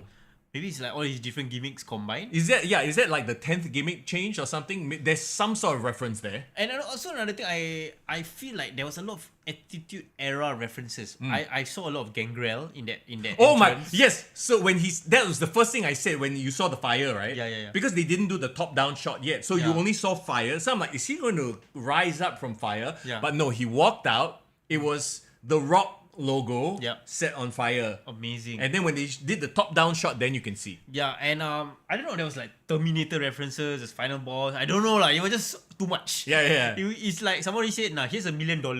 Just look the most badass you can look. Yeah. Came out with that stupid ass People's Champ. I mean, it is a beautiful design. Yeah. It's essentially his smoking skull equivalent lah. Yeah. And I was like, oh, this guy really award himself title, man. He doesn't want to look kental without. Well, maybe that it plays into his character of how he's so egotistical. And then the screens was zzz. At one point I was like, hey, enough lah. Get on with it lah. Yeah. It felt a bit long, but I guess it's to the point of like he's so, he's so into himself. Pascal said they dropped a ton of Steve Austin Easter eggs. Is it because of the smoking skull? What are the Easter eggs? Because I didn't catch anything else. You're talking about in the weeks leading up to, yeah, sure. Like they had like Cena in the background. Yeah, those things, yes. On the but truck. If you're talking about tonight, I didn't see anything else. Final boss engaged. Oh boy. Yeah. Edison, shout out as well because Sami Zayn won the championship during Ramadan 2 years in a row. Yep. The tag team titles last year. Allah is on his side, bro. Next year world title already. Because he fast. Right. But yeah, so okay, you had the Rock come out to his bombastic entrance. Yep. Simple Roman entrance, nothing fancy. It's the entrance he comes out to all the time. Roman and Cody saving their big entrances for tomorrow. True. My opinion. Okay, let's talk about generally the match itself. How do you think The Rock looked and performed in this match? It felt very punch kick for a long time. And I think it's tough lah because, you knew, okay, the problem with this match is you have a team of 2 people that are not quote unquote workers, like full on workers. Okay. You have Mr. ASMR. I'm not saying he's a bad worker. I'm just saying that his style is more slow, methodical, talk a lot. Cinema. And it worked well. And they even referenced this in the A&E special on Roman Reigns. How he brought this whole style to his gimmick during the pandemic because they knew during the pandemic there was no crowd noise. Yeah. So that's why he started acting. They use it. Yeah. And that's become part of who he is. Yeah. But you see, you have a match, a tag team match where he doesn't do that, and The Rock cannot do that anymore. Yeah, at this stage in his career, you could tell he really leaned heavily on the rest of them to make it work. So it wasn't as bad as Hogan, Michaels. Oh yeah. But like it felt a little bit like that at points where people are just selling for The Rock. Yeah, you know. agree. I like the point that Zarfan just made. I think this match shows the difference between the past era and the modern era. Yeah. Because one of the things going into the match, Cody said that he has the lungs to carry the match. Yeah. But does The Rock have the lungs to last, as long as them? And we know that is not the case. This match has proven it. Yeah, Right? and you can't have Cody and Roman going out there having a banger because they need to save that for tomorrow. Yes. You can't have the same match happen. So do you feel like the general vibe of the match is that a lot of things being held back? Yeah, in a way, that's why they had to do the brawling all the way. It's very Attitude Era, actually. Yeah. Brawl all the way to the outside. Yeah. You know, I feel bad for Cody and... Cody and... Cody and Seth? No, Cody and Roman. Because they were battling on the stage, but the camera was always on Rock and Seth. I see. Yeah. It's unfortunate, but also another thing is they really started the match very, very slow. Yeah, it was very to the slow. point I think people were a bit like, this was a bit of a letdown. Like it took some time for it to pick up. So, okay, the argument is because we saw a lot of that during a lot of Roman Reigns' main events. The drama, the storytelling style. What was it about this one that made it meh? No, to me, I felt like there was a lot of posturing in this match. Like, they look at each other, they stare. They were expecting, if the crowd that they were acting in front of was the Hogan Rock crowd for WrestleMania 18, then every single stare would be a big deal. Yeah. Okay, that's a very good point. So is this a problem that the crowd was kind of like, The crowd was Really, yeah. I expected when the bell ring, everyone was cheering. This is awesome. This is, that kind of thing. None of that happened in this crowd. Why? Philly, Philly let us down at the Hall of Fame already. You know what they did? What? They need a toilet break match after Sami Zayn and Gunther. The crowd tired lah from that match. Maybe. Hey, what's this story about Roman Reigns getting a Nike deal? Is that legit? Huh? Yeah, he said a sponsorship deal. What is it? A sponsorship deal, like a Nike shoe sponsorship deal. Okay, Roman Reigns appears to announce new deal with Nike. Let's read this. Instagram post. He announced wow. a custom shoe and attire. Okay, So- let's see the Instagram post. So basically, he might be the first wrestler to have air reigns. Oh damn! Wait, This is a Jordan thing though. bro, he got a Jordan Deal. Jumpman. He got a Jordan deal. What is real PDX REG? You wanna look at it? Where? This one. Okay, guys, let us know if it's selling in Singapore. Holy shit! I'm gonna get some air. Oh, bro, looks damn good, bro. Oh my god. So this drop out probably See. Okay, so this is is a new. private account. Yeah. I don't know what this is. Yeah. Okay, guys, time to become a sneakerhead. Oh my god. But it's very funny that this was mentioned. You know why? Because just in the weeks leading up to it, right, was there was a appearance on Complex Sneakers by Triple H, where he talked about how WWE athletes should be getting Brand deals. shoe deals. Yep. And I think he already knew this was happening. So he sort of like hint a bit. Perfect, bro. So now you got Cody with a drink deal. You have Roman Reigns. A shoe Bro, deal. they are making stars left, right, and center. Yeah, then kick to the gut with a sponsorship deal also. Hey! Shout out to them as well. Big shout out to the sponsors of this podcast, by the way. Yeah, man. Please go check them out. Mirage. Bro, your show, I don't know what they said. Oh no, I'm just looking at that big purple background. You're looking at the wrong screen, bro. What are you doing? Too many screens, bro. It's okay. I'm here. Now I know what you're working with. Everybody, please go check out Mirage Advisory. Can I say thank you to the 4 followers, guys? Yes. Guys, make it 450 today. Let's do it. Yes, please go check out their content as they support us in our journey to bring you pro wrestling content. Like we said, we only want to work with sponsors and collaborators who are wrestling fans, and they are wrestling fans. So shout out to them. Please go check them out on Instagram. So yeah, let's talk about why this match felt a little bit draggy. It felt draggy to me. Yeah. Like you're talking about the posturing. I think the crowd, like you said, really came into play here. The crowd wasn't hyped for this for whatever reason, so it felt like a lot of time wasting. Yeah, I agree. And if you are fans of The Rock, if you haven't seen The Rock for a long time and you watch this now, will you be disappointed? Or will you feel like, because The Rock was cursing a storm, playing up his whole final boss character, were you entertained by that? I love the fact that he freaking said the F-bomb already and then the censors pressed the button 7 seconds too late, but that's another story. Like we've talked about, right? He gets to do it because he is the final boss. And I actually like that how, in storyline sense, it makes sense that the ref will stop counting and allow disqualifications and no count out because the boss threatened to fire him and his job. So, okay. So this is... And I wonder if this was done on purpose. Because the whole idea of the whole bloody Solo, Jimmy all coming out, that one they've done so many times already. Yeah. To a point where they're like, okay, let's not do that again. Let's instead have The Rock exert his... In a way, it's like Vince McMahon changing the rules on the fly. Yep. Right? Yep. So only this boss won't shit on your head. Okay. But, you know, so do you think that that's where they're going? It's like, okay, we don't want to do the whole schmoz thing again, but let's play up that he has this... He's a corrupt official and he's forcing the ref to do, you know. Yeah, maybe that's the thing, right? Like this is... Since like he can't do the work rate now, he really leans into the character work. Yep. Ordering people around, taking their time, and then people will still be invested in the character. Yeah. Just in a different perspective lah. Yeah. The chat is I don't know whether it's frozen because here it's like updated. Oh, is it? Yeah. There you go.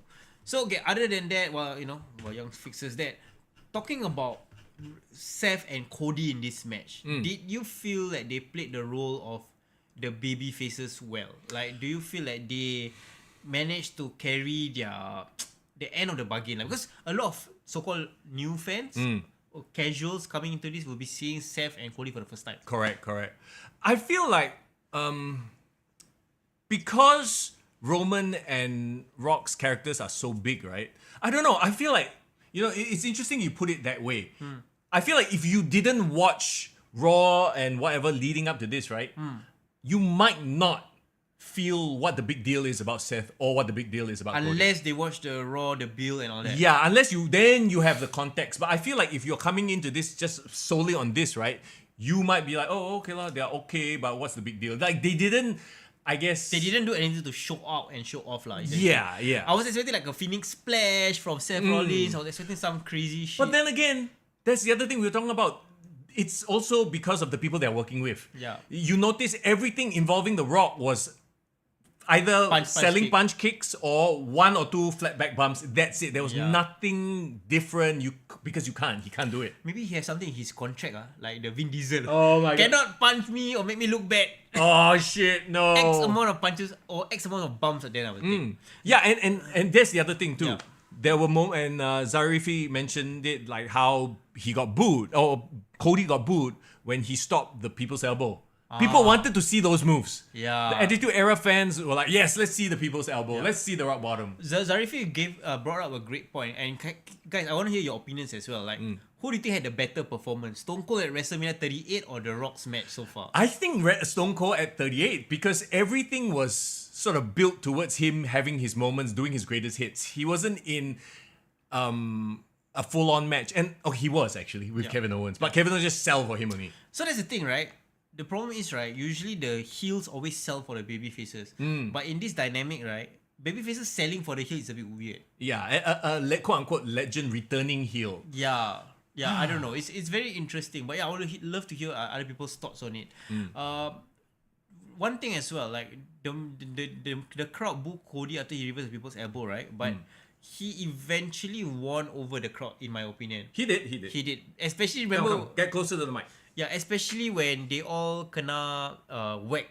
Remember when they all were whacking The Rock? Yeah. That really make us feel like, wow, The Rock was selling for them. Yeah. Because one of The Rock's best strengths is actually selling. So when he kena sold, and can we talk about the spear sell? When he, like, his face was... I was like, I was like, wow, this guy hilarious, man. So is this miscomm, whatever you want to call it, right? So it was the Roman Reigns that got the spear on The Rock. So is this the reason Rock turns on Roman? Only if they had lost after that spot. Only if they had took the L. Right, but they didn't. They still won. So like I think that could just be something to give us the hope lah. Maybe, or they explain it away. Because it's another one of those cases of the result was very obvious, so they tried to swerve us a little bit. But we've seen that before, but for whatever reason, it really felt like there was no way Seth and Cody were gonna win. They did manage to give us a bit of hope, a bit only. Yeah. But after some time after all the nonsense that happened, pulling out the referee, introducing Mama Rose to all the straps. Like, I was like, okay, this is done.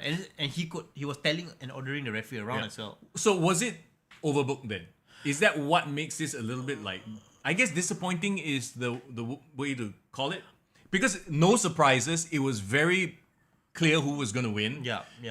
It was kind of clear how they were going to win. And overbooking works if done right. Yeah. And there was a lot of storyline threads. But this felt like overbooked and just The Rock just running the show. It wasn't even Roman. Roman was just doing his thing. Okay, well, I'm going to just come out and say it. Did The Rock's involvement actually make the match worse? Ooh. If let's say they had the same stipulation, but instead it was Roman and Solo, and The Rock is special ring enforcer, special guest ring announcer, whatever the hell. He's not involved in a rest. So okay, in that scenario, right, you have Solo or whoever else you want to insert there, who can have a good match still with Seth, who can have a good match with even if it's Roman and Drew, for example. I agree. The thing is, like, The Rock, we've kind of accepted that. I think The Rock can't do a full on one-on-one match to the level that we want. But the problem is, like, if he overshadows everyone else, you are talking about the current top stars right now, So it's okay if The Rock gives the shine to the rest of them. Sure.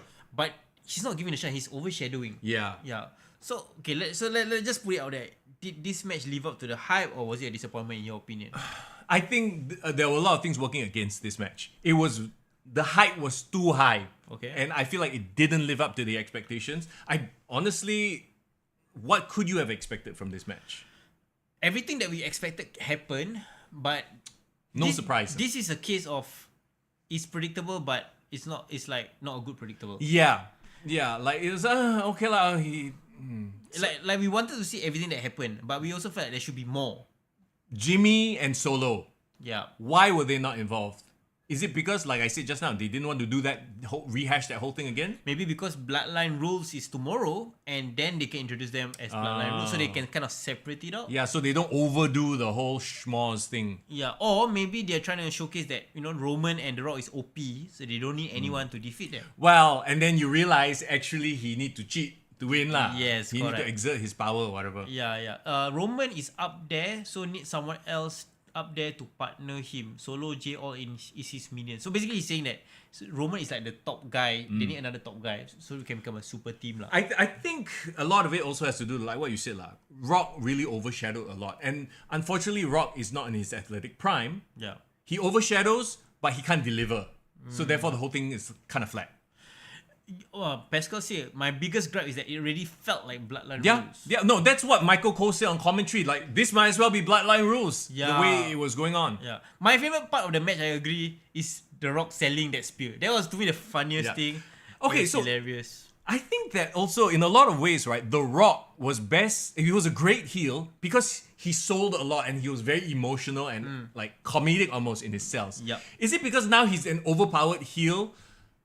That's why his charisma doesn't shine through, because he actually does his best work when he's losing. Does that make sense? I don't know. I mean, it's very hard to explain it, but all I can say is like the very idea. Remember how the CM Punk said it. The very gravity of me, intimidate some people or like affect some people. But for me, The Rock, because he's such a big deal, like such a big star and all that, just by association, it overshadows everyone. It doesn't. Okay, some people, how they are as a person, their aura lifts other people up. Like to me, Roman Reigns lifts everyone around him. But The Rock is the opposite kind of energy. He just overshadows everyone. He's a black hole. Yeah. Almost right. Actually, I think you might have nailed the the issue. The issue in that, yeah, you're right. Roman lifted everybody up. The Rock sort of, whether it's his fault or not, on purpose or not, he sort of is like the gravitational pull. He just pulls everyone. He's the it's a Thanos. black hole. He's Thanos. Yeah, so I don't blame if The Rock it still stays the final boss and Roman Reigns eventually become babyface to defeat The Rock. So, okay, that being said, right, Rock, Cody, one-on-one, that probably will be a more exciting feud. Roman versus Rock. More exciting feud. Yeah, I think The Rock need to stand on his own as the number one final boss bad guy. Because we have officially admitted that Tribal Chief here on the table cannot stand up to The Rock in terms of the stature of him. Yeah. Yeah, so Roman by nature has to be maybe the reformed bad guy. Yeah. He's like the Magneto in X-Men 97. He come back to the good side to defeat the evil that he created. Yep. So yeah. Overall, guys, tell us your grades for this WrestleMania, this match. What do you guys think overall of the night? Like, what's your thoughts in terms of the night overall? I would give it like I feel like 6 is too harsh. 6.5, 7, maybe. So it's like a C plus, B minus. C plus, B minus, yeah. Because what we is expectations, dealing with expectations again, right? What we expect of a WrestleMania: surprises, swerves, and we didn't get a lot of that here. No. Once again, not to say that that's a bad thing. Sometimes predictable is good, but to me, it felt a little bit flat here. Like the opening match we talked about could be sickness, injury, whatever. Yeah. It was a flat. Didn't live up. Sami Zayn Gunther was literally the best match, and it was a 2-week build match. And it was a sleeper hit. It was not expected to be good, but it was good. So yeah, there you go. And then, but I will give an extra point for Lil Wayne being super extra. No, I'm kidding. I take away a point. Okay, which match live up to the hype? Which match over deliver and which match under deliver? Let's go. Let's look through one more time. So Rhea and Baggage under delivered. A-Town to me over delivered. To me, this one was expected. I think it's neutral. Okay, so this is what you expect of a 6-pack ladder. Okay, under delivered, live up to the hype. Number 2. Okay, third match. I had low expectations. I think it lived up to. I had low expectations, and what we got was some nonsense as well. So okay, lived up to it. So it's standard. Okay, Jay and Jimmy under delivered, unfortunately. And Lil Wayne under delivered. Definitely, bro. He didn't even deliver, bro. a melee. Okay, Bianca Jade to me over delivered. To me, this is. They did what was expected. Okay. I mean, we can agree to be around that territory. Sure, but it's there lah. Yeah. Sami Zayn, Gunther, I think we both agree over. Over delivered.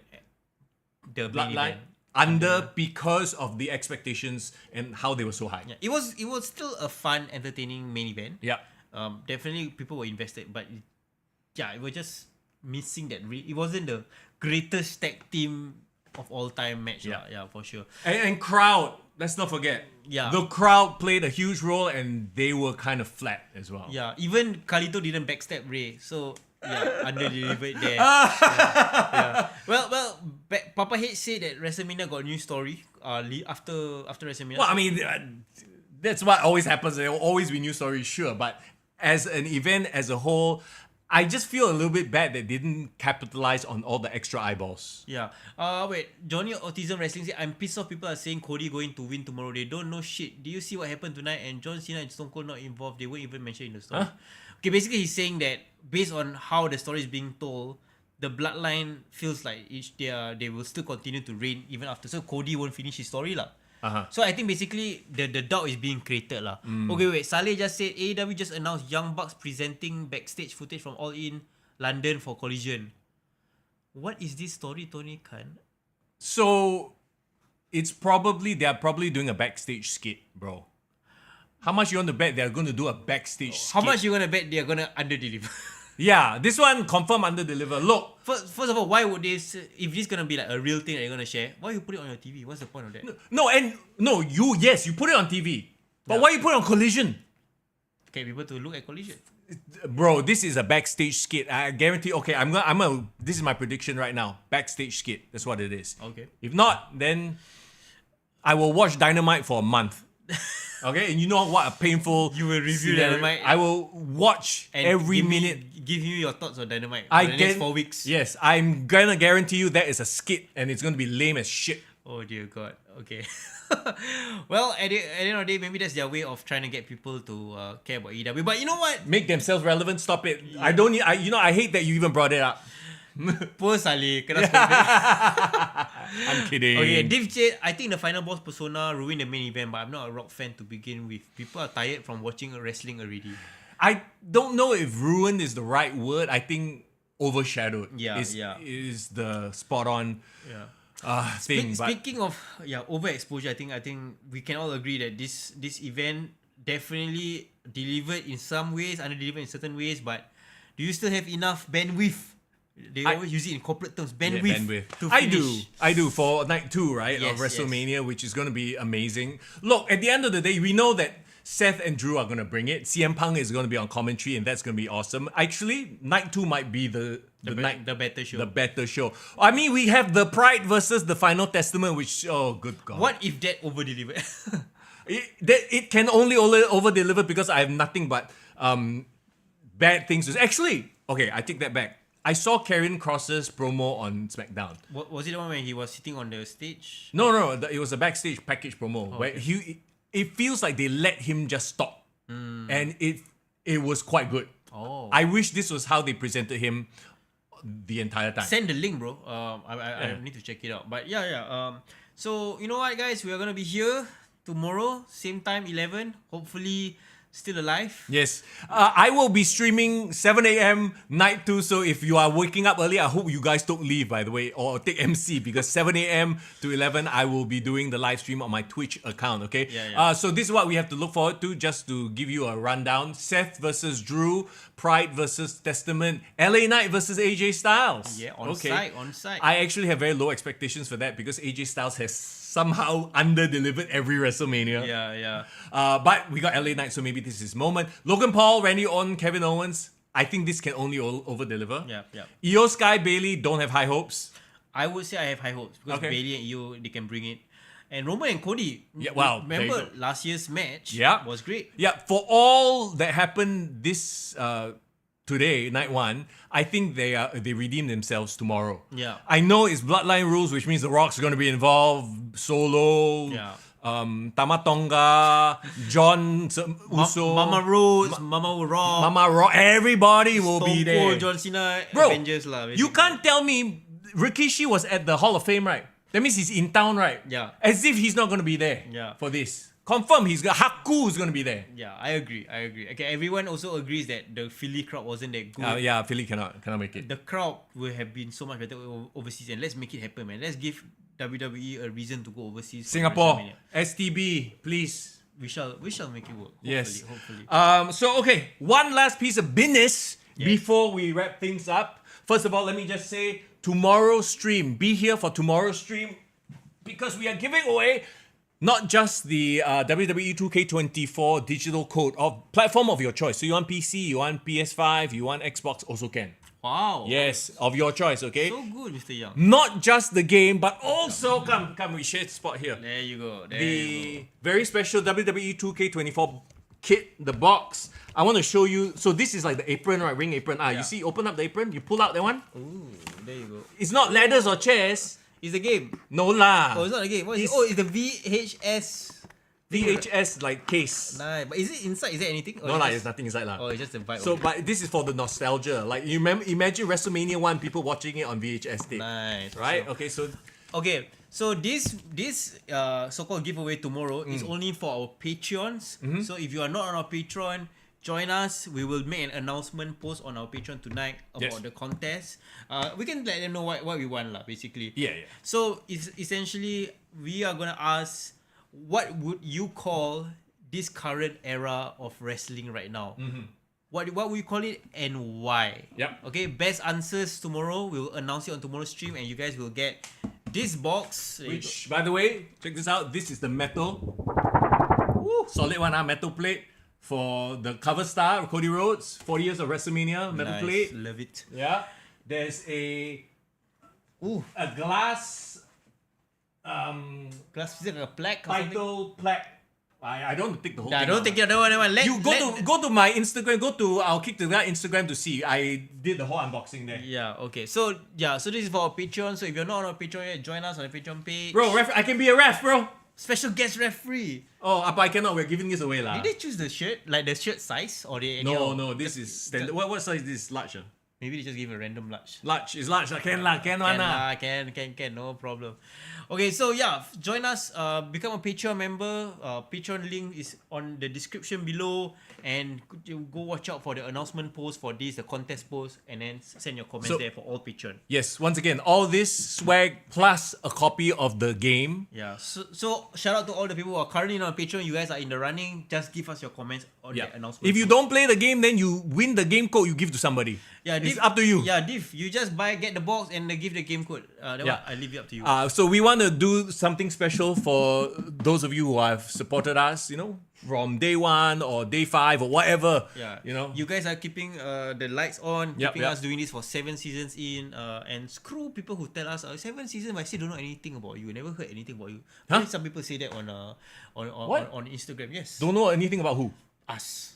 Because they say like our content not out there enough. Whatever lah. Yeah, but you know what? We don't care. We care about the community who's engaged with us. Yeah, exactly. So once again, go check out our the Patreon. Yeah. We'll also put up more information on the Discord. But okay, let's get down to the 2 codes that we promised to give away. The business. Yes, we run the contest on our Instagram and our TikTok page. So as long as you put a comment as to which is your favorite WrestleMania moment. Yes.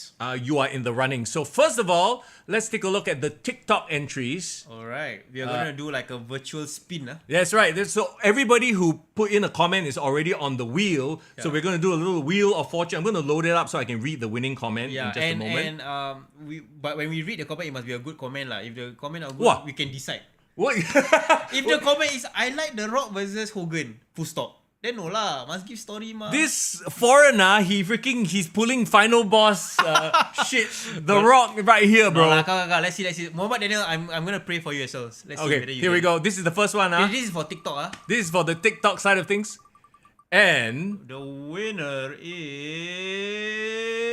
Tofu Fam. I saw Tofu on the chat, right? Yes, Tofu Fam was on the chat. Let me see. Most memorable moment, Shane McMahon versus Undertaker, Hell in a Cell, WrestleMania 32. The kind of stunt that Shane McMahon pulled off was super dangerous and outrageous. Could have ended badly for him, but what an epic moment. Okay, wordy? What? Absolutely. Undertaker, Shane McMahon. I don't even remember that match. How is it wordy? No, it was the one where Shane McMahon jumped off the Hell in a Cell. Yeah, there you go. Okay, congratulations, Tofu. Tofu, congrats, bro. I'm assuming it's a gal. It's a guy lah. Okay, it's a guy. Okay, so Tofu, enjoy your game. So you'll Mister Young, you will go DM him the code. I will. And Tofu is I don't know if you've been streaming or not, Tofu.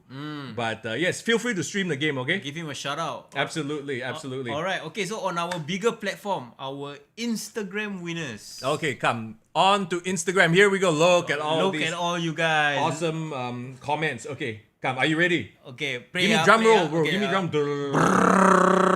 I'm gonna do a rap. I'm a millionaire. I'm a millionaire. There we go. All right. And the winners is Wheel of Fortune there. Wheel. Oh. Okay, hang on. Let me look for this. So Ezreal.xs on Instagram. Congratulations. Okay. Let us read the comment. The comment even comes with a GIF of the event. Oh, okay. The greatest RKO of all time, Randy Orton to Seth Rollins at WrestleMania 31. That's his favorite WrestleMania moment. A+ for the additional GIF as well. I like. You like? Okay, there you go. Okay. Interesting that you chose the RKO instead of the cash-in, the heist of the century. Yeah. Because that was that same WrestleMania. But this was a great all-time RKO moment. So congratulations to Ezreal. Is that a guy? Ezreal? Not sure, but it doesn't matter. We will get in contact. We will DM them lah. Congratulations. I think correct. It's a dude. Alright, so don't be sad, guys, if you didn't win. There's still another option. Tomorrow, on the podcast, we will announce the winner of our Patreon exclusive with the box. That's right. So like Foreign just mentioned, the next giveaway will be with the box and the game. So if you haven't joined our Patreon yet, you still have some time. You can sign up for the Patreon and be in the running. All right. Once again, the question. is... What would you call this current era? Name it and why. Yeah, because honestly, I know Michael Cole has been pitching, he keeps saying this is the Triple H era. It's a bit on the nose, and I don't think Triple H wants, he's not egotistical enough, I don't think, that he will call it the Triple H era, name it after himself. My personal favorite is the Renaissance era. Really? If you guys feel that is also your reason, but tell justify. us the reason. Must justify. Cannot anyhow copy people. This one I will decide. They need essay. He's a writer, so he's very good at bullshit. I mean, very good at justifying very things. Good at explaining. So we need you to explain why you think this era should be called the cinematic era, Renaissance era, the final boss era, whatever the hell you want to call it. Yeah, please. So, and for our winners, please enjoy the game. You'll get a digital code message to you soon. And guys, we are almost 2.5 hours in. Woo! And I know you guys survived 4 hours of WrestleMania, so we really appreciate you guys being here. Hey, we know you guys are the hardcore ones because after WrestleMania, you're still listeners talk about WrestleMania. Yeah, love it, man. I really appreciate it. So stay tuned. Tomorrow, back-to-back podcast. Join us 11 a.m. tomorrow. We'll talk about That's crazy. But in the meantime, it's Mr. Young. And it's Farah in the building. See y'all tomorrow. See you tomorrow.